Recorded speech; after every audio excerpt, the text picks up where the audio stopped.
mayambu ikoknona khurumjari ngasisu mayamge nuaina bagidama manipuri horror story ama mupuduna laksari horror story asigi maming khullaikai hikap tengkap season 2 wari asi hingliba amati sikraba kanagumbi amataga marline jati aibana wakhana sagacharaga tabiriba singing ngahak pathana bagidamata semjariba warini hojik mayamdu khudol tamjari manipuri horror story khullaikai hikap tengkap season 2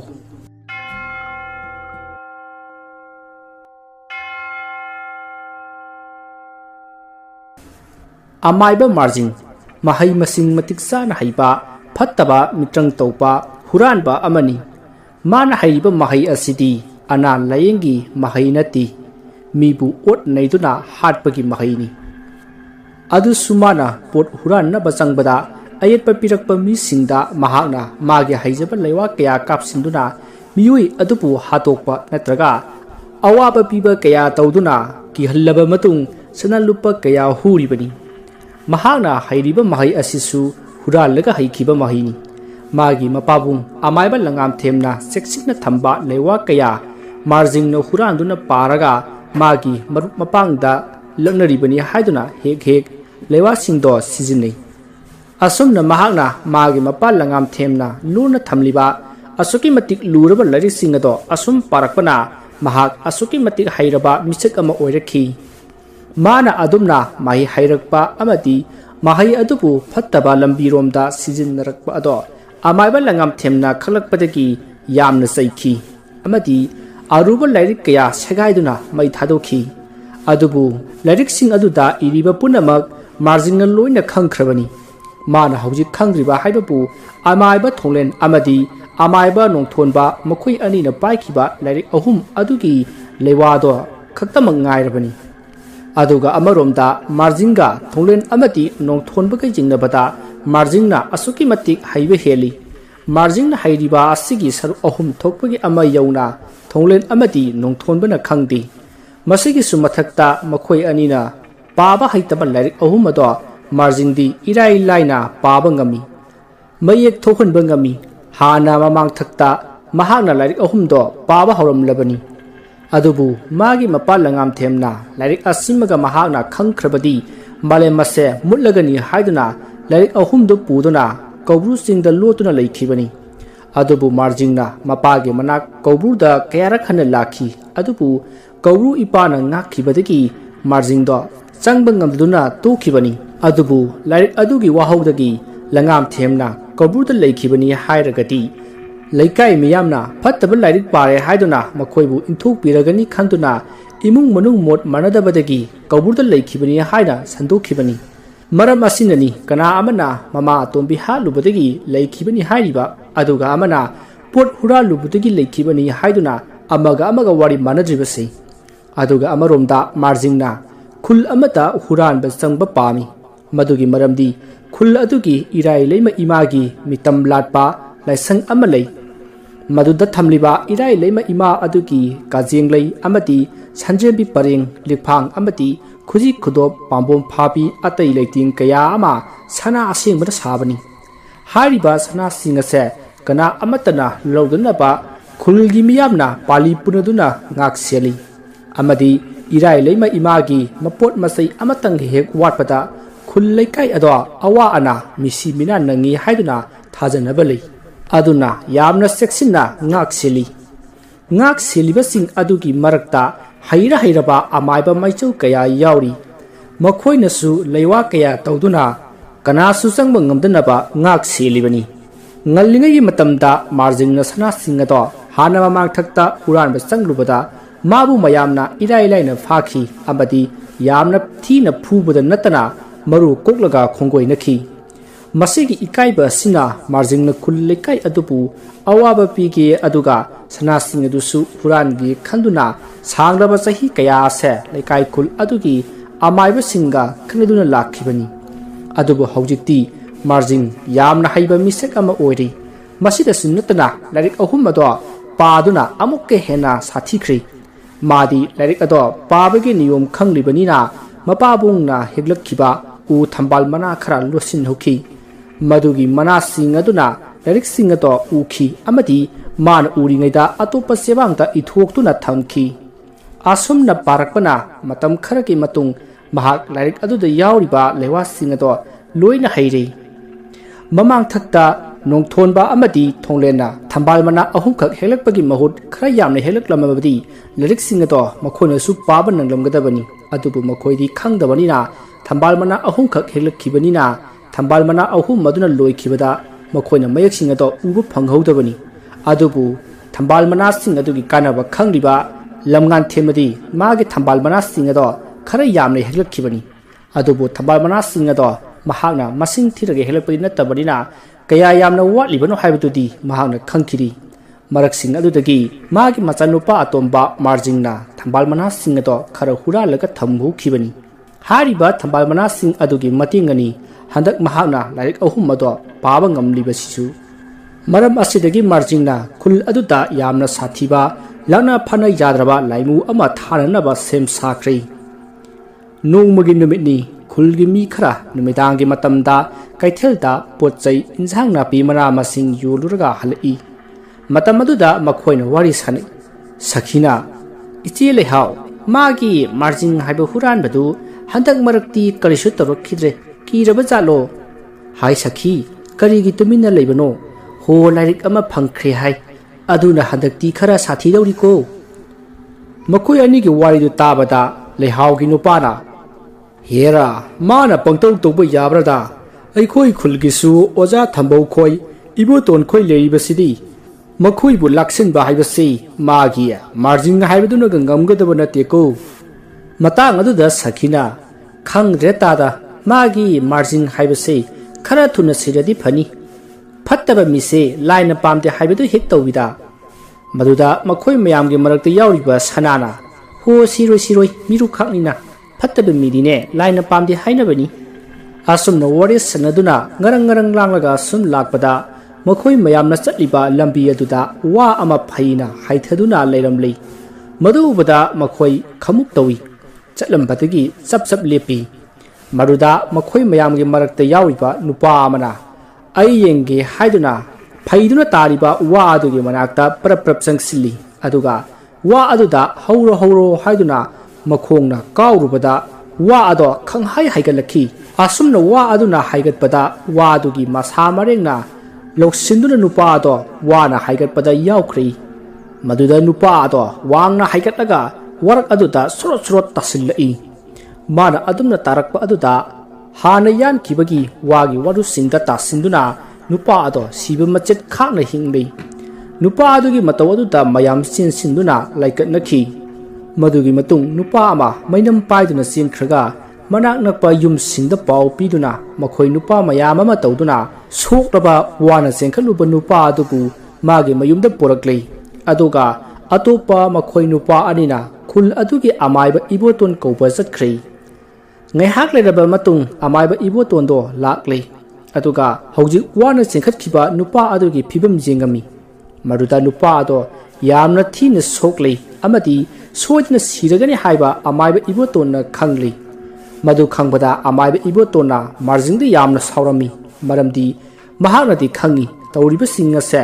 ꯃꯥꯔꯖꯤꯡꯅ ꯇꯧꯍꯜꯂꯛꯂꯤꯕꯅꯤ ꯍꯥꯏꯕꯁꯦ꯫ ꯑꯗꯨꯅ ꯃꯌꯥꯝꯗ ꯑꯃꯥꯏꯕ ꯏꯕꯣꯇꯣꯟꯅ ꯍꯥꯏꯔꯛꯏ, ꯃꯌꯥꯝ ꯅꯨꯄꯥ ꯑꯁꯤ ꯑꯩꯅ ꯀꯟꯕ ꯉꯝꯂꯔꯣꯏ, ꯃꯥꯒꯤ ꯊꯋꯥꯏ ꯃꯤ ꯑꯁꯤ ꯃꯄꯥꯟ ꯊꯣꯛꯈ꯭ꯔꯦ, ꯑꯗꯨꯅ ꯑꯊꯨꯕꯗ ꯃꯍꯥꯛ ꯇꯥꯏꯕꯪ ꯑꯁꯤ ꯊꯥꯗꯣꯛꯂꯒꯅꯤ꯫ ꯑꯗꯨꯕꯨ ꯇꯧꯔꯤꯕ ꯄꯨꯝꯅꯃꯛ ꯑꯁꯤ ꯃꯥꯒꯤ ꯃꯥꯔꯖꯤꯡ ꯍꯥꯏꯕ ꯃꯤꯐꯠꯇ ꯑꯗꯨꯅ ꯇꯧꯍꯜꯂꯤꯕꯅꯤ꯫ ꯍꯧꯖꯤꯛꯇꯤ ꯃꯍꯥꯛꯅ ꯂꯩꯀꯥꯏ ꯈꯨꯜ ꯑꯁꯤꯒꯤ ꯃꯤ ꯁꯣꯛꯄ ꯍꯥꯠꯄ ꯍꯧꯔꯕꯅꯤꯅ ꯃꯥꯕꯨ ꯑꯩꯈꯣꯏꯅ ꯉꯥꯛꯄꯤꯔꯔꯣꯏ꯫ ꯑꯗꯨꯅ ꯑꯩꯈꯣꯏꯒꯤ ꯈꯨꯜ ꯑꯁꯤꯒꯤ ꯃꯥꯏꯆꯧ ꯃꯌꯥꯝ ꯑꯁꯤ ꯇꯥꯟꯅꯔꯒ ꯃꯍꯥꯛꯄꯨ ꯂꯣꯏꯁꯤꯟꯅꯅꯕ ꯋꯥ ꯈꯟꯅꯗ꯭ꯔꯕꯗꯤ ꯌꯥꯔꯔꯣꯏ꯫ ꯑꯁꯨꯝꯅ ꯍꯥꯏꯔꯛꯄꯗ ꯍꯧꯖꯤꯛ ꯁꯤꯅꯕꯒꯤ ꯃꯇꯝ ꯉꯥꯏꯗꯨꯅ ꯂꯩꯔꯕ ꯅꯨꯄꯥ ꯑꯗꯨꯒꯤ ꯅꯨꯄꯤ ꯑꯗꯨꯅ ꯍꯥꯏꯔꯛꯏ, ꯍꯥꯟꯅ ꯀꯔꯤꯒꯤ ꯃꯥꯔꯖꯤꯡꯕꯨ ꯃꯥꯡꯍꯟꯗ꯭ꯔꯤꯕꯅꯣ? ꯍꯧꯖꯤꯛꯇꯤ ꯑꯩꯒꯤ ꯏꯄꯨꯔꯣꯏꯕ ꯑꯋꯥꯕ ꯇꯥꯔꯦ, ꯀꯟꯕ ꯉꯝꯃꯔꯣꯏ ꯍꯥꯏꯔꯦ꯫ ꯃꯇꯝ ꯑꯁꯤꯗꯅ ꯑꯃꯥꯏꯕ ꯃꯌꯥꯝ ꯇꯥꯟꯅꯔꯒ ꯂꯣꯏꯁꯤꯟꯅꯕ ꯇꯧꯒꯅꯤ ꯍꯥꯏꯔꯤꯕ ꯑꯁꯤꯕꯨ ꯅꯍꯥꯟ ꯃꯈꯩꯗꯤ ꯑꯩꯒꯤ ꯏꯄꯨꯔꯣꯏꯕꯁꯦ ꯁꯤꯕ ꯉꯥꯏꯔꯝꯂꯤꯕ꯭ꯔꯣ? ꯑꯁꯨꯝꯅ ꯁꯤꯒꯗꯧꯔꯕ ꯅꯨꯄꯥ ꯑꯗꯨꯒꯤ ꯅꯨꯄꯤ ꯑꯗꯨꯅ ꯇꯦꯡꯊꯥꯅ ꯑꯣꯏꯅ ꯀꯝꯂꯛꯄꯗ ꯃꯌꯥꯝꯁꯨ ꯌꯥꯝꯅ ꯅꯨꯡꯉꯥꯏꯔꯝꯗꯦ꯫ ꯃꯔꯨ ꯑꯣꯏꯅ ꯑꯃꯥꯏꯕ ꯏꯕꯣꯇꯣꯟ ꯁꯥꯎꯕꯅ ꯃꯩ ꯍꯧꯔꯤ꯫ ꯑꯗꯨꯕꯨ ꯀꯣꯟꯅ ꯃꯈꯣꯏ ꯑꯃꯥꯏꯕꯁꯤꯡꯒ ꯋꯥ ꯇꯥꯟꯅꯔꯒꯦ ꯈꯟꯗꯨꯅ ꯀꯔꯤꯁꯨ ꯍꯥꯏꯔꯨꯗ꯭ꯔꯤ꯫ ꯑꯁꯨꯝꯅ ꯅꯨꯃꯤꯠꯇꯨꯃ ꯍꯧꯈ꯭ꯔꯦ꯫ ꯃꯊꯪꯒꯤ ꯅꯣꯡ ꯉꯥꯜꯂꯤ꯫ ꯃꯇꯝ ꯑꯗꯨ ꯐꯥꯎꯕ ꯉꯔꯥꯡꯒꯤ ꯋꯥꯅ ꯆꯦꯟꯈꯤꯕ ꯅꯨꯄꯥ ꯑꯗꯣ ꯁꯤꯗ꯭ꯔꯤ꯫ ꯃꯌꯥꯝ ꯄꯨꯝꯅꯃꯛ ꯑꯃꯥꯏꯕꯅ ꯌꯥꯔꯔꯣꯏ ꯍꯥꯏꯔꯕꯅꯤꯅ ꯃꯪ ꯁꯦꯡꯕ ꯍꯧꯈ꯭ꯔꯦ꯫ ꯑꯗꯨꯒ ꯌꯨꯝ ꯑꯗꯨꯗ ꯃꯤ ꯇꯤꯟꯗꯨꯅ ꯅꯨꯄꯥ ꯑꯗꯨꯒꯤ ꯊꯧꯔꯝ ꯌꯥꯎꯅꯕ ꯃꯇꯝ ꯉꯥꯏꯔꯤ꯫ ꯁꯣꯝꯗ ꯅꯥꯀꯟ ꯑꯃꯗꯅ ꯃꯥꯔꯖꯤꯡꯗꯣ ꯉꯁꯤꯅ ꯑꯃꯨꯛ ꯑꯇꯣꯞꯄ ꯊꯧꯔꯥꯡ ꯑꯃꯒꯤꯗꯃꯛ ꯁꯦꯝ ꯁꯥꯔꯤ꯫ ꯑꯃꯗꯤ ꯉꯔꯥꯡ ꯏꯔꯥꯏ ꯂꯩꯃꯒꯤ ꯈꯨꯜ ꯑꯗꯨꯗ ꯊꯥꯈꯤꯕ ꯂꯥꯛꯅ ꯐꯥꯅ ꯌꯥꯗ꯭ꯔꯕ ꯂꯥꯏꯃꯨ ꯊꯋꯥꯏ ꯑꯗꯨꯗ ꯉꯔꯥꯡ ꯃꯍꯥꯛꯅ ꯆꯩꯕꯤ ꯆꯩꯊꯦꯡ ꯄꯤꯈꯤꯕ ꯅꯨꯄꯥ ꯑꯗꯣ ꯍꯣꯔꯦꯟ ꯅꯨꯃꯤꯗꯥꯡ ꯋꯥꯏꯔꯝ ꯂꯣꯏꯁꯤꯜꯂꯣ ꯍꯥꯏꯅ ꯌꯥꯊꯪ ꯇꯧꯈ꯭ꯔꯦ꯫ ꯑꯃꯥꯏꯕ ꯃꯥꯔꯖꯤꯡꯒꯤ ꯋꯥꯐꯝ ꯑꯗꯨ ꯇꯥꯕꯗ ꯂꯥꯛꯅ ꯐꯥꯅ ꯉꯝꯗ꯭ꯔꯕ ꯇꯝꯊꯤꯔꯤꯕ ꯊꯋꯥꯏ ꯑꯗꯣ ꯃꯐꯝ ꯑꯗꯨꯗꯒꯤ ꯃꯥꯡꯈ꯭ꯔꯦ꯫ ꯑꯗꯨꯒ ꯍꯣꯔꯦꯟ ꯅꯨꯃꯤꯗꯥꯡ ꯋꯥꯏꯔꯝ ꯑꯣꯏꯔꯛꯄ ꯉꯥꯏꯗꯨꯅ ꯂꯩꯈ꯭ꯔꯦ꯫ ꯃꯇꯝꯅ ꯁꯨꯝ ꯍꯧꯈꯤꯕꯅ ꯅꯨꯃꯤꯗꯥꯡ ꯋꯥꯏꯔꯝꯒꯤ ꯃꯇꯝ ꯌꯧꯔꯛꯂꯤ꯫ ꯃꯇꯝ ꯑꯗꯨꯗ ꯂꯥꯛꯅ ꯐꯥꯅ ꯉꯝꯗ꯭ꯔꯕ ꯊꯋꯥꯏ ꯑꯗꯣ ꯅꯨꯄꯥ ꯑꯗꯨꯒꯤ ꯃꯅꯥꯛꯇ ꯂꯥꯛꯂꯤ꯫ ꯑꯁꯨꯝꯅ ꯂꯥꯛꯅ ꯐꯥꯅ ꯉꯝꯗ꯭ꯔꯕ ꯇꯝꯊꯤꯔꯕ ꯊꯋꯥꯏ ꯑꯗꯨꯅ ꯂꯥꯛꯄꯗꯣ ꯅꯨꯄꯥ ꯑꯗꯨꯕꯨ ꯐꯝꯁꯤꯟꯅꯔꯤꯕ ꯑꯃꯥꯏꯕ ꯏꯕꯣꯇꯣꯟ ꯑꯃꯗꯤ ꯊꯝꯕꯧꯅ ꯎꯔꯤ꯫ ꯑꯗꯨꯕꯨ ꯋꯥ ꯑꯃꯠꯇ ꯍꯥꯏꯗ꯭ꯔꯤ꯫ ꯃꯁꯤꯗꯒꯤ ꯊꯋꯥꯏ ꯑꯗꯨꯅ ꯅꯨꯄꯥ ꯑꯗꯨꯒꯤ ꯊꯋꯥꯏ ꯑꯗꯨꯕꯨ ꯃꯈꯨꯠ ꯁꯝꯗꯨꯅ ꯃꯄꯥꯟꯗ ꯄꯨꯊꯣꯛꯈ꯭ꯔꯤ꯫ ꯑꯁꯨꯝꯅ ꯊꯋꯥꯏ ꯑꯗꯨꯅ ꯅꯨꯄꯥ ꯑꯗꯨꯒꯤ ꯊꯋꯥꯏ ꯑꯗꯣ ꯄꯨꯈꯤꯕ ꯑꯗꯨꯗ ꯁꯣꯝꯗ ꯃꯃꯤꯠ ꯎꯏꯁꯤꯟꯗꯨꯅ ꯂꯩꯔꯤꯕ ꯅꯨꯄꯥ ꯑꯗꯣ ꯅꯤꯡꯁꯥ ꯐꯨꯏꯅ ꯍꯣꯜꯂꯛꯂꯒ ꯃꯈꯨꯠ ꯑꯗꯨꯅ ꯃꯣꯝꯄꯥꯛ ꯐꯤꯗꯛ ꯑꯗꯣ ꯇꯥꯁꯤꯟ ꯈꯣꯝꯖꯤꯜꯂꯛꯏ꯫ ꯃꯗꯨ ꯎꯕꯗ ꯃꯌꯥꯝꯅ ꯌꯥꯔꯔꯣꯏ ꯐꯤ ꯇꯥꯁꯤꯟꯕ ꯍꯧꯔꯛꯑꯦ ꯍꯥꯏꯗꯨꯅ ꯌꯥ ꯉꯥꯡꯅꯩ꯫ ꯍꯥꯏꯕꯒ ꯇꯧꯕꯒ ꯅꯨꯄꯥ ꯑꯗꯣ ꯇꯨꯃꯤꯟꯅ ꯂꯩꯈ꯭ꯔꯦ꯫ ꯃꯗꯨꯗ ꯑꯃꯥꯏꯕ ꯏꯕꯣꯇꯣꯟꯅ ꯑꯍꯟ ꯑꯃꯗ ꯃꯄꯥꯟꯒꯤ ꯊꯧꯔꯝ ꯂꯣꯏꯁꯤꯟꯕꯤꯔꯣ ꯏꯕꯨꯡꯉꯣꯁꯦ ꯃꯇꯝ ꯂꯣꯏꯔꯦ ꯇꯥꯏꯕꯪ ꯍꯛꯆꯥꯡ ꯊꯥꯗꯣꯛꯂꯝꯂꯦ ꯑꯁꯤ ꯍꯥꯏꯗꯨꯅ ꯅꯨꯄꯥ ꯑꯗꯨꯒꯤ ꯇꯧꯒꯗꯕ ꯇꯧꯐꯝ ꯊꯣꯛꯄ ꯊꯕꯛꯁꯤꯡ ꯇꯧꯕ ꯍꯧꯔꯛꯂꯤ꯫ ꯁꯣꯝꯗꯅ ꯅꯨꯄꯥ ꯑꯗꯨꯒꯤ ꯁꯥꯒꯩ ꯅꯥꯇꯩ ꯃꯌꯥꯝꯗꯣ ꯀꯞꯅ ꯂꯥꯎꯅꯔꯛꯏ꯫ ꯃꯇꯝꯗꯨ ꯅꯨꯃꯤꯠ ꯇꯥꯒꯗꯕꯒꯤ ꯉꯥꯏꯗꯨꯅ ꯂꯩꯔꯕ ꯃꯝꯂꯤ ꯇꯔꯨꯛꯂꯕ ꯃꯇꯝꯅꯤ꯫ ꯃꯇꯝ ꯑꯗꯨꯗ ꯅꯨꯄꯥ ꯑꯗꯣ ꯄꯣꯠꯂꯣꯏꯕꯒꯤ ꯇꯨꯔꯦꯜ ꯃꯄꯥꯟꯗ ꯄꯣꯔꯛꯂꯤ꯫ ꯃꯇꯝ ꯑꯗꯨꯗ ꯅꯨꯡꯁꯤꯠ ꯀꯟꯅ ꯁꯤꯠꯄ ꯑꯃꯗꯤ ꯂꯩꯀꯥꯏ ꯑꯗꯨꯒꯤ ꯑꯇꯩ ꯃꯐꯝ ꯀꯌꯥꯗ ꯃꯤ ꯌꯥ ꯂꯥꯡꯗꯨꯅ ꯀꯣꯏꯆꯦꯟ ꯆꯦꯟꯅꯕ ꯀꯞꯅ ꯂꯥꯎꯅꯕꯒꯤ ꯃꯈꯣꯜ ꯇꯥꯔꯤ꯫ ꯑꯃꯗꯤ ꯃꯀꯨ ꯀꯌꯥ ꯈꯣꯡꯕꯒꯤ ꯃꯈꯣꯜꯁꯨ ꯇꯥꯔꯛꯏ꯫ ꯑꯗꯨꯕꯨ ꯊꯑꯣꯏꯅ ꯇꯥꯁꯤꯜꯂꯨꯕꯗꯗꯤ ꯇꯥꯕ ꯍꯦꯛꯇ ꯐꯪꯈꯤꯗꯦ꯫ ꯋꯥꯎꯔꯤ ꯃꯃꯤ ꯁꯥꯃꯤ ꯇꯥꯕꯅꯤ꯫ ꯑꯃꯗꯤ ꯀꯗꯣꯝꯗꯒꯤ ꯇꯥꯔꯛꯂꯤꯕ ꯃꯈꯣꯜꯅꯣ ꯍꯥꯏꯕꯗꯨꯁꯨ ꯍꯦꯛꯇ ꯈꯪꯗꯦ꯫ ꯇꯧꯔꯤꯕ ꯃꯑꯣꯡ ꯑꯁꯤꯗ ꯅꯨꯄꯥ ꯑꯗꯨꯒꯤ ꯄꯣꯠꯂꯣꯏꯕ ꯌꯥꯎꯅꯅꯕ ꯂꯥꯛꯂꯤꯕ ꯃꯤꯑꯣꯏꯁꯤꯡ ꯑꯗꯣ ꯄꯨꯛꯅꯤꯡꯗ ꯀꯤꯕꯅ ꯂꯣꯏꯅꯔꯕꯅꯤ꯫ ꯑꯃꯗꯤ ꯑꯃꯥꯏꯕ ꯏꯕꯣꯇꯣꯟ ꯑꯃꯗꯤ ꯊꯝꯕꯧꯁꯨ ꯀꯔꯤꯒꯨꯝꯕ ꯑꯃꯗꯤ ꯊꯣꯛꯂꯒꯅꯤ ꯍꯥꯏꯕꯁꯦ ꯈꯪꯅ ꯃꯤꯀꯨꯞ ꯅꯥꯍꯨꯝꯁꯤꯡꯅ ꯂꯩꯔꯤ꯫ ꯑꯁꯨꯝꯅ ꯍꯧꯖꯤꯛ ꯑꯁꯤꯕ ꯅꯨꯄꯥ ꯑꯗꯣ ꯄꯣꯠꯂꯣꯏꯐꯝꯗ ꯊꯝꯂꯤ꯫ ꯑꯗꯨꯒ ꯃꯩ ꯀꯣꯏꯕ ꯍꯧꯔꯛꯏ꯫ ꯇꯥꯟꯖꯥ ꯑꯗꯨꯗ ꯅꯨꯄꯥ ꯑꯗꯨꯕꯨ ꯀꯨꯞꯂꯤꯕ ꯐꯤꯉꯧꯕꯗꯣ ꯅꯨꯡꯁꯤꯠꯅ ꯍꯨꯝꯗꯣꯛꯈꯤ꯫ ꯍꯨꯝꯗꯣꯛꯏꯕ ꯐꯤꯉꯧꯕꯗꯣ ꯅꯨꯄꯥ ꯑꯗꯨꯒꯤ ꯃꯊꯛꯇ ꯈꯜꯂꯤꯕ ꯆꯟꯗꯋꯥ ꯑꯗꯨꯒꯤ ꯃꯄꯥꯗ ꯍꯨꯝꯒꯠꯂꯒ ꯄꯥꯏꯕꯁꯨ ꯄꯥꯏꯈꯠꯇ ꯇꯥꯕꯁꯨ ꯇꯥꯔꯛꯇ ꯉꯥꯏꯍꯥꯛ ꯐꯤꯉꯧꯕꯗꯣ ꯑꯃꯨꯛ ꯊꯨꯞꯆꯤꯟ ꯑꯃꯨꯛ ꯁꯟꯗꯣꯛ ꯇꯧꯔꯝꯂꯒ ꯇꯞꯅ ꯑꯃꯨꯛ ꯄꯥꯏꯊꯔꯛꯂꯒ ꯅꯨꯄꯥ ꯑꯗꯨꯒꯤ ꯀꯨ ꯃꯊꯛꯇ ꯇꯥꯔꯛꯂꯤ꯫ ꯇꯧꯔꯤꯕꯗꯨ ꯎꯕꯗ ꯃꯈꯣꯏ ꯅꯨꯄꯤꯁꯤꯡꯗꯤ ꯅꯨꯄꯥ ꯑꯗꯨꯒꯤ ꯁꯤꯈꯤꯕꯒꯤ ꯀꯞꯄ ꯅꯠꯇꯕ ꯀꯤꯗꯨꯅ ꯀꯞꯄ ꯌꯥꯎꯔꯕꯅꯤ꯫ ꯃꯁꯤꯗꯒꯤ ꯑꯃꯥꯏꯕ ꯊꯝꯕꯧꯅ ꯃꯩ ꯀꯣꯏꯕ ꯂꯣꯏꯔꯕꯅꯤꯅ ꯃꯩ ꯆꯨꯔꯣ ꯑꯗꯨꯒ ꯅꯨꯄꯤꯁꯤꯡꯗꯤ ꯌꯨꯝꯗ ꯀꯥꯅꯈ꯭ꯔꯣ ꯍꯥꯏꯗꯨꯅ ꯄꯣꯠꯂꯣꯏꯕ ꯌꯥꯎꯔꯤꯕ ꯃꯌꯥꯝ ꯑꯗꯨꯗ ꯍꯥꯏꯔꯛꯏ꯫ ꯃꯗꯨꯗ ꯅꯨꯄꯤꯁꯤꯡ ꯑꯗꯣ ꯇꯨꯔꯦꯜꯗ ꯀꯨꯝꯂꯒ ꯏꯔꯨꯖꯕ ꯀꯤꯅꯔꯤ꯫ ꯃꯔꯝꯗꯤ ꯇꯨꯔꯦꯜꯒꯤ ꯏꯁꯤꯡ ꯑꯗꯣ ꯃꯈꯣꯏꯅ ꯏꯔꯨꯖꯒꯗꯧꯔꯤꯕ ꯖꯒꯥ ꯑꯗꯨꯋꯥꯏꯗ ꯃꯨꯁꯤꯜꯂꯛꯏ꯫ ꯃꯔꯝ ꯑꯗꯨꯅ ꯃꯈꯣꯏ ꯃꯊꯪ ꯌꯨꯝꯗ ꯂꯨꯖꯔꯨꯔꯅꯤ ꯍꯥꯏꯗꯨꯅ ꯇꯨꯔꯦꯜꯗꯒꯤ ꯀꯥꯅꯔꯛꯏ꯫ ꯃꯗꯨ ꯎꯕꯗ ꯑꯃꯥꯏꯕ ꯏꯕꯣꯇꯣꯟꯅ ꯍꯥꯏ ꯀꯩꯗꯧꯔꯦ ꯅꯈꯣꯏ ꯂꯣꯏꯅ ꯏꯔꯨꯖꯗꯅ ꯀꯥꯔꯛꯂꯕꯗꯤ ꯍꯥꯏꯅ ꯍꯪꯂꯛꯏ꯫ ꯃꯗꯨꯗ ꯅꯨꯄꯤ ꯑꯃꯅ ꯑꯣꯖꯥ ꯇꯨꯔꯦꯜꯒꯤ ꯏꯁꯤꯡꯁꯦ ꯑꯃꯨꯛꯇ ꯌꯦꯡꯕꯤꯌꯨ ꯃꯨꯁꯤꯜꯂꯛꯂꯤꯕꯁꯦ ꯃꯁꯤꯗꯕꯨ ꯑꯩꯈꯣꯏꯅ ꯀꯔꯝꯅ ꯀꯨꯝꯊꯔꯒ ꯏꯔꯨꯖꯒꯗꯧꯔꯤꯕꯅꯣ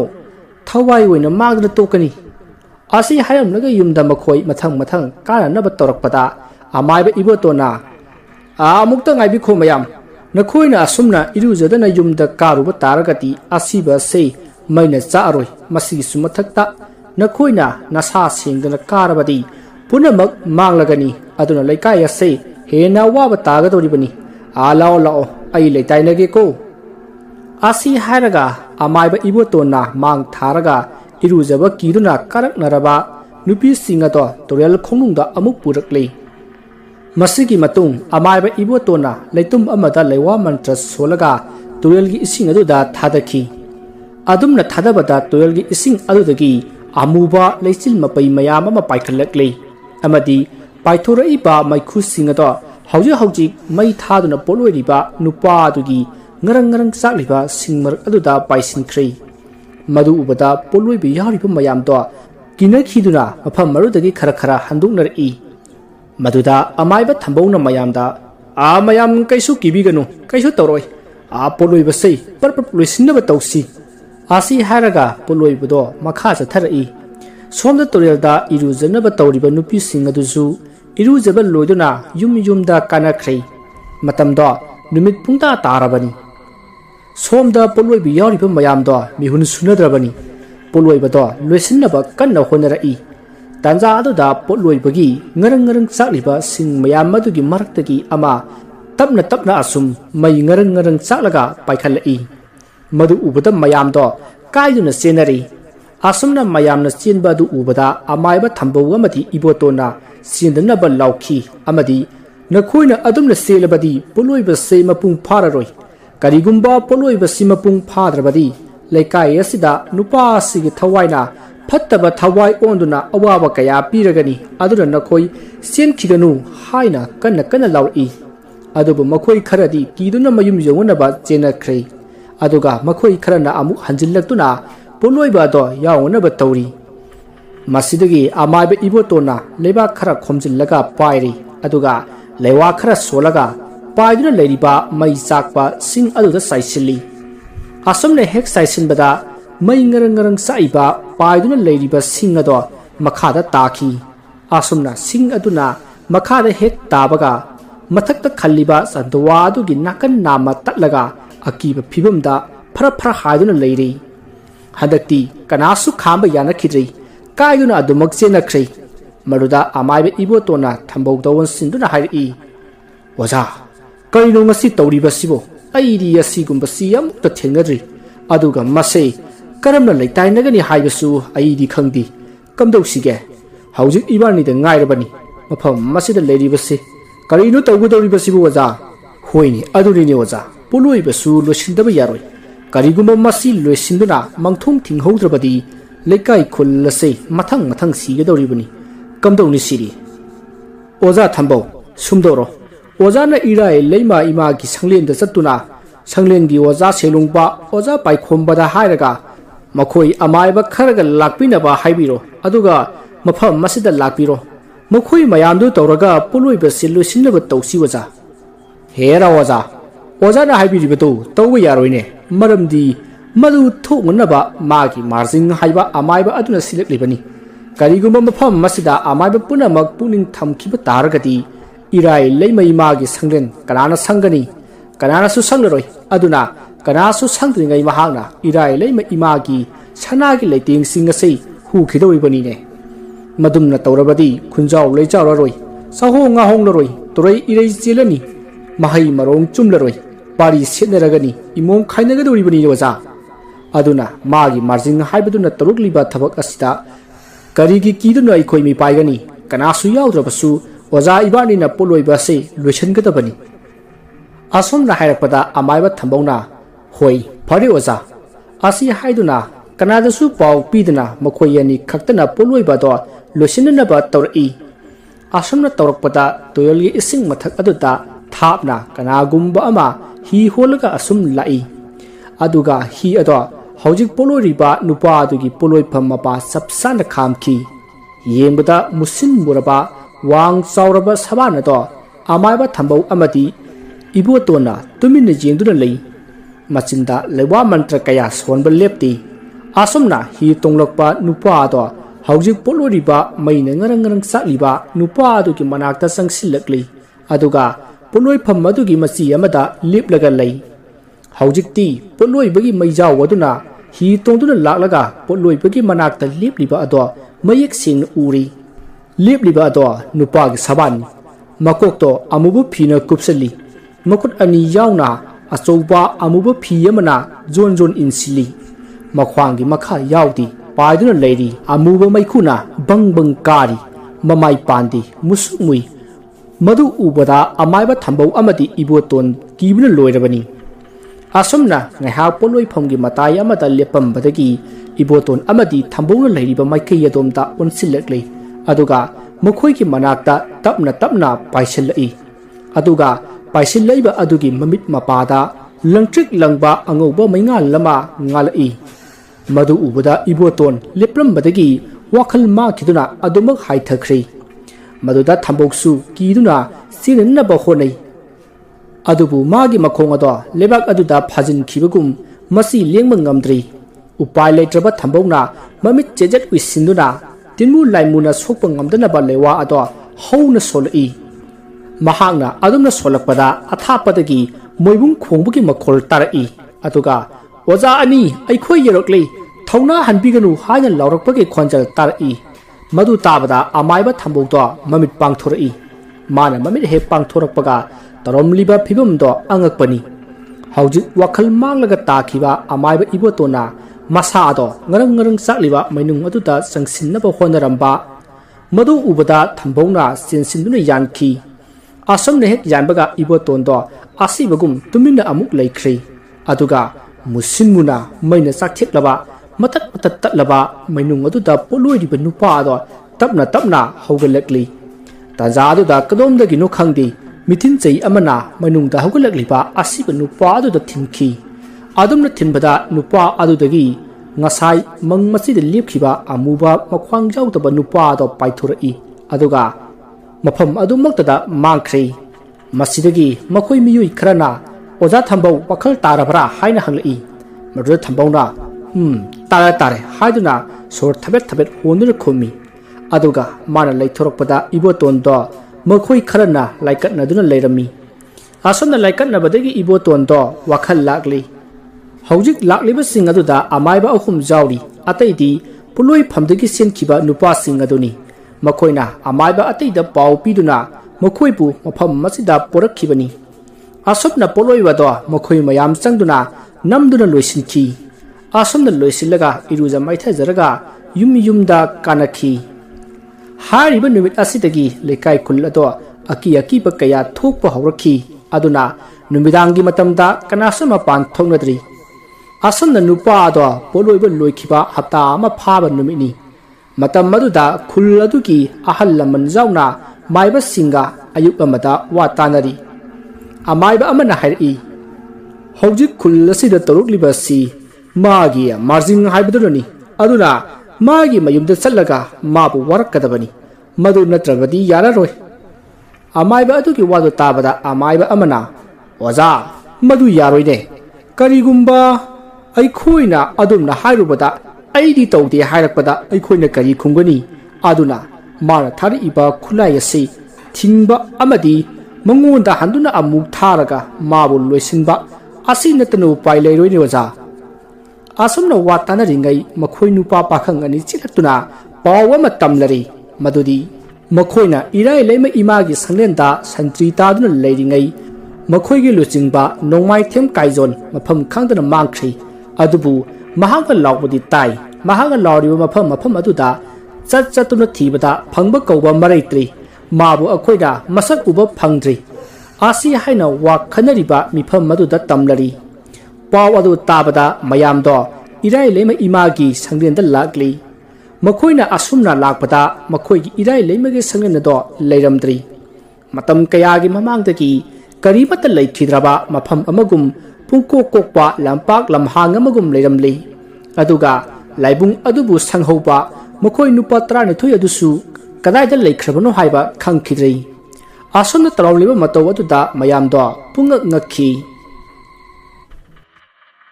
asumna khul adugi ahal singna lakpada karimata leiramdaba aduda selungbana amaiba amada oja chaikhon karino toribasibu mangla taibungla kya namata tar ima ibi mage sanglen aduna kadaida chatkhrawa aduga makhoi nupa 13 aduna kadaida chatkhrawa karino toribasibu oja selungbagi wadu tabada amaiba chaikhonna tapna phamtharaga karigumba khara leimaida kholaga yengi mana adumna tawba aduda amaiba ataisu phamtharaktuna mana tawriba aduda yausilli adumna ngaihak karigumba khara jenglaba matung amaiba chaikhonna hairi oja selungba masidi aikhoina ngamgadaba mandi ꯍꯧꯖꯤꯛ ꯑꯩꯈꯣꯏꯒꯤ ꯃꯥꯡꯗ ꯂꯥꯏꯁꯪ ꯑꯗꯨꯗꯤ ꯂꯩꯔꯤ ꯑꯗꯨꯕꯨ ꯑꯩꯈꯣꯏ ꯑꯃꯠꯇꯅ ꯎꯗ꯭ꯔꯦ ꯑꯗꯨꯒ ꯃꯈꯣꯏ ꯅꯨꯄꯥ 15 ꯑꯗꯨꯁꯨ ꯂꯥꯏꯁꯪ ꯑꯁꯤꯒꯤ ꯃꯇꯥꯏ ꯑꯃꯗ ꯍꯧꯕ ꯎ ꯑꯃꯗ ꯃꯀꯣꯛꯅ ꯃꯈꯥꯗ ꯌꯥꯟꯊꯔꯒ ꯌꯥꯟꯖꯥꯗꯨꯅ ꯂꯩꯔꯦ ꯑꯗꯨꯕꯨ ꯍꯥꯏꯔꯤꯕꯁꯤꯡꯁꯤ ꯑꯩꯈꯣꯏꯒꯤ ꯃꯤꯠꯅ ꯑꯃꯠꯇ ꯎꯗ꯭ꯔꯤ ꯑꯁꯨꯝꯅ ꯃꯊꯪ ꯑꯁꯨꯝ ꯇꯧꯔꯛꯂꯕꯗꯤ ꯑꯩꯈꯣꯏꯒꯤ ꯈꯨꯜ ꯂꯩꯀꯥꯏ ꯑꯁꯤ ꯄꯨꯡꯇꯨꯝ ꯇꯨꯝꯈꯤꯕ ꯇꯥꯕꯅꯤ ꯑꯣꯖꯥ ꯑꯃꯥꯏꯕ ꯆꯥꯏꯈꯣꯟꯒꯤ ꯋꯥꯗꯨ ꯇꯥꯕꯗ ꯃꯅꯥꯛ ꯑꯗꯨꯋꯥꯏꯗ ꯂꯩꯔꯤꯕ ꯃꯤꯌꯥꯝ ꯑꯗꯣ ꯃꯤꯄꯥꯏꯕ ꯐꯥꯎꯅꯩ ꯇꯥꯟꯖꯥ ꯑꯗꯨꯗ ꯁꯦꯂꯨꯡꯕꯅ ꯑꯣꯖꯥ ꯃꯥꯏꯕ ꯑꯩꯈꯣꯏ ꯃꯌꯥꯝꯅ ꯍꯧꯖꯤꯛ ꯇꯥꯔꯤꯕ ꯈꯨꯗꯣꯡꯊꯤꯕ ꯑꯁꯤꯕꯨ ꯀꯟꯕ ꯉꯝꯂꯔꯣꯏꯗ꯭ꯔꯥ ꯑꯩꯈꯣꯏꯕꯨ ꯍꯧꯖꯤꯛ ꯈꯨꯜ ꯑꯁꯤ ꯊꯥꯗꯣꯛꯂꯒ ꯀꯔꯝꯕ ꯃꯐꯝꯗꯅꯣ ꯈꯨꯟꯗꯥꯔꯨꯒꯗꯧꯔꯤꯕꯁꯤꯕꯣ ꯁꯦꯂꯨꯡꯕꯒꯤ ꯋꯥꯐꯝ ꯑꯗꯨ ꯇꯥꯔꯕ ꯃꯇꯨꯡ ꯑꯃꯥꯏꯕ ꯈꯔ ꯑꯍꯟ ꯑꯣꯏꯕ ꯀꯨꯝꯖꯥꯏꯅ ꯍꯥꯏꯔꯛꯏ ꯇꯧꯔꯤꯕ ꯄꯨꯝꯅꯃꯛ ꯑꯁꯤ ꯃꯤꯇ꯭ꯔꯪꯅꯤ ꯃꯤꯇ꯭ꯔꯪꯒꯤ ꯁꯛꯇꯤꯅ ꯇꯧꯕ ꯑꯁꯤ ꯊꯤꯡꯒꯦ ꯍꯥꯏꯔꯕꯗꯤ ꯃꯤꯇ꯭ꯔꯪ ꯍꯩꯕ ꯃꯤ ꯑꯃ ꯊꯤꯕ ꯇꯥꯕꯅꯤ ꯍꯧꯖꯤꯛ ꯄꯨꯍꯥꯡ ꯍꯥꯡꯅ ꯎꯔꯤꯕ ꯂꯝꯍꯥꯡ ꯑꯁꯤꯒꯤ ꯑꯀꯣꯏꯕꯗ ꯄꯨꯖꯥ ꯇꯧꯁꯤ ꯑꯗꯨꯒ ꯀꯔꯤꯅꯣ ꯍꯥꯏꯕꯗꯨ ꯀꯣꯟꯅ ꯈꯟꯅꯔꯁꯤ ꯑꯁꯤ ꯍꯥꯏꯅꯔꯒ ꯃꯈꯣꯏ ꯑꯃꯥꯏꯕ ꯃꯌꯥꯝꯅ ꯃꯤꯠꯅ ꯎꯕ ꯐꯪꯗ꯭ꯔꯕ ꯂꯥꯏꯁꯪ ꯑꯗꯨꯒꯤ ꯑꯀꯣꯏꯕꯗ ꯚꯥꯞꯅ ꯁꯥꯒꯠꯇꯨꯅ ꯆꯨꯊꯦꯛ ꯃꯔꯤꯗ ꯈ꯭ꯋꯥꯃꯨꯛ ꯋꯥꯡꯕ ꯂꯤꯆꯩ ꯃꯔꯤ ꯌꯨꯡꯂꯩ ꯑꯗꯨꯒ ꯀꯥꯕ꯭ꯔꯪ ꯂꯪ ꯇꯤꯡꯗꯨꯅ ꯂꯥꯏꯁꯪ ꯑꯗꯣ ꯀꯣꯏꯁꯤꯜꯂꯤ ꯇꯧꯔꯤꯕ ꯑꯁꯤꯗ ꯁꯦꯂꯨꯡꯕ ꯌꯥꯎꯅ ꯃꯈꯣꯏ ꯑꯇꯩꯗꯤ ꯃꯐꯝ ꯆꯥꯕ ꯑꯃꯗ ꯄꯨꯂꯞ ꯂꯩꯔꯤ ꯅꯥꯀꯟ ꯑꯃꯗꯅ ꯂꯥꯏꯁꯪ ꯂꯩꯔꯝꯗꯕ ꯑꯃꯗꯤ ꯅꯨꯄꯥ 12 ꯃꯥꯡꯈꯤꯕꯒꯤ ꯄꯥꯎ ꯑꯁꯦ ꯈꯨꯟꯖꯥ ꯃꯌꯥꯝꯅꯁꯨ ꯇꯥꯔꯗꯨꯅ ꯂꯥꯏꯁꯪꯂꯣꯝꯗ ꯂꯥꯛꯅꯔꯤ ꯃꯗꯨꯗ ꯊꯧꯔꯝ ꯑꯁꯦ ꯀꯥꯏꯕ ꯇꯥꯔꯦ ꯍꯥꯏꯗꯨꯅ ꯑꯃꯥꯏꯕ ꯆꯥꯏꯈꯣꯟꯅ ꯍꯥꯏꯔꯛꯄꯗꯒꯤ ꯂꯥꯛꯂꯤꯕ ꯃꯌꯥꯝꯗꯨ ꯀꯤꯅꯅꯕ ꯍꯥꯏꯗꯨꯅ ꯁꯦꯂꯨꯡꯕꯅ ꯍꯥꯏ ꯈꯨꯟꯖꯥ ꯄꯨꯝꯅꯃꯛ ꯇꯥꯕꯤꯌꯨ ꯍꯧꯖꯤꯛ ꯂꯥꯏꯁꯪ ꯑꯁꯤꯗ ꯑꯆꯧꯕ ꯂꯥꯏ ꯑꯃ ꯂꯩꯇꯥꯏꯅꯒꯗꯧꯔꯤ ꯑꯗꯨꯅ ꯅꯈꯣꯏ ꯅꯪꯒꯤ ꯅꯔꯥꯟꯖꯥꯏꯗ ꯍꯟꯖꯍꯧꯔꯣ ꯀꯔꯤꯒꯨꯝꯕ ꯂꯝ ꯍꯦꯟꯗꯨꯅ ꯂꯩꯔꯕꯗꯤ ꯂꯥꯏꯁꯪ ꯑꯁꯤꯗꯒꯤ ꯊꯣꯔꯛꯀꯗꯧꯔꯤꯕ ꯃꯃꯤꯠ ꯃꯔꯤ ꯄꯥꯟꯕ ꯃꯈꯣꯡ ꯌꯥꯎꯗꯕ ꯃꯈ꯭ꯋꯥꯡ ꯌꯥꯎꯗꯕ ꯀꯤꯔꯕ ꯇꯤꯟꯃꯨ ꯂꯥꯏꯃꯨ ꯀꯌꯥ ꯑꯃ ꯄꯥꯏꯊꯣꯔꯛꯀꯗꯧꯔꯤꯕ ꯑꯗꯨꯅ ꯅꯈꯣꯏꯕꯨ ꯁꯣꯛꯈ꯭ꯔꯕꯗꯤ ꯑꯩꯈꯣꯏꯅ ꯗꯥꯏꯇ ꯄꯨꯕ ꯉꯝꯂꯣꯏ ꯑꯗꯨꯅ ꯌꯨꯝꯗ ꯍꯟꯕꯤꯔꯣ ꯑꯁꯨꯝꯅ ꯁꯦꯂꯨꯡꯕꯅ ꯂꯥꯎꯔꯛꯄꯗ ꯃꯌꯥꯝꯗꯣ ꯀꯤꯅꯕ ꯐꯥꯎꯏ ꯑꯗꯨꯕꯨ ꯍꯧꯖꯤꯛ ꯃꯥꯡꯈ꯭ꯔꯦ ꯍꯥꯏꯔꯤꯕ ꯏꯔꯥꯏ ꯂꯩꯃꯒꯤ ꯁꯪꯂꯦꯟ ꯑꯗꯣ ꯃꯌꯥꯝꯅ ꯑꯃꯨꯛꯇꯪ ꯌꯦꯡꯒꯤ ꯇꯁꯦꯡꯅ ꯃꯥꯡꯈ꯭ꯔꯕ ꯍꯥꯏꯕꯗꯣ ꯈꯪꯖꯅꯤꯡꯉꯤ ꯍꯥꯏꯗꯨꯅ ꯇꯛꯁꯤꯜꯂꯛꯂꯤ ꯃꯗꯨꯗ ꯁꯦꯂꯨꯡꯕꯅ ꯃꯗꯨꯒꯤ ꯃꯇꯝ ꯅꯠꯇ꯭ꯔꯦ ꯍꯥꯏꯗꯨꯅ ꯌꯥꯝꯅ ꯀꯟꯅ ꯃꯔꯩ ꯇꯧꯅꯔꯛꯏ ꯑꯁꯨꯝꯅ ꯃꯔꯩ ꯇꯧꯅꯔꯤꯉꯩꯗ ꯃꯐꯝ ꯑꯗꯨꯒꯤ ꯃꯈꯥ ꯊꯪꯕ ꯃꯥꯏꯀꯩꯗ ꯑꯇꯤꯌꯥ ꯃꯊꯛꯇ ꯃꯨꯁꯤꯟ ꯃꯨꯕ ꯃꯩꯈꯨ ꯃꯄꯩ ꯆꯕꯨꯜ ꯑꯃ ꯄꯥꯏꯔꯛꯂꯤ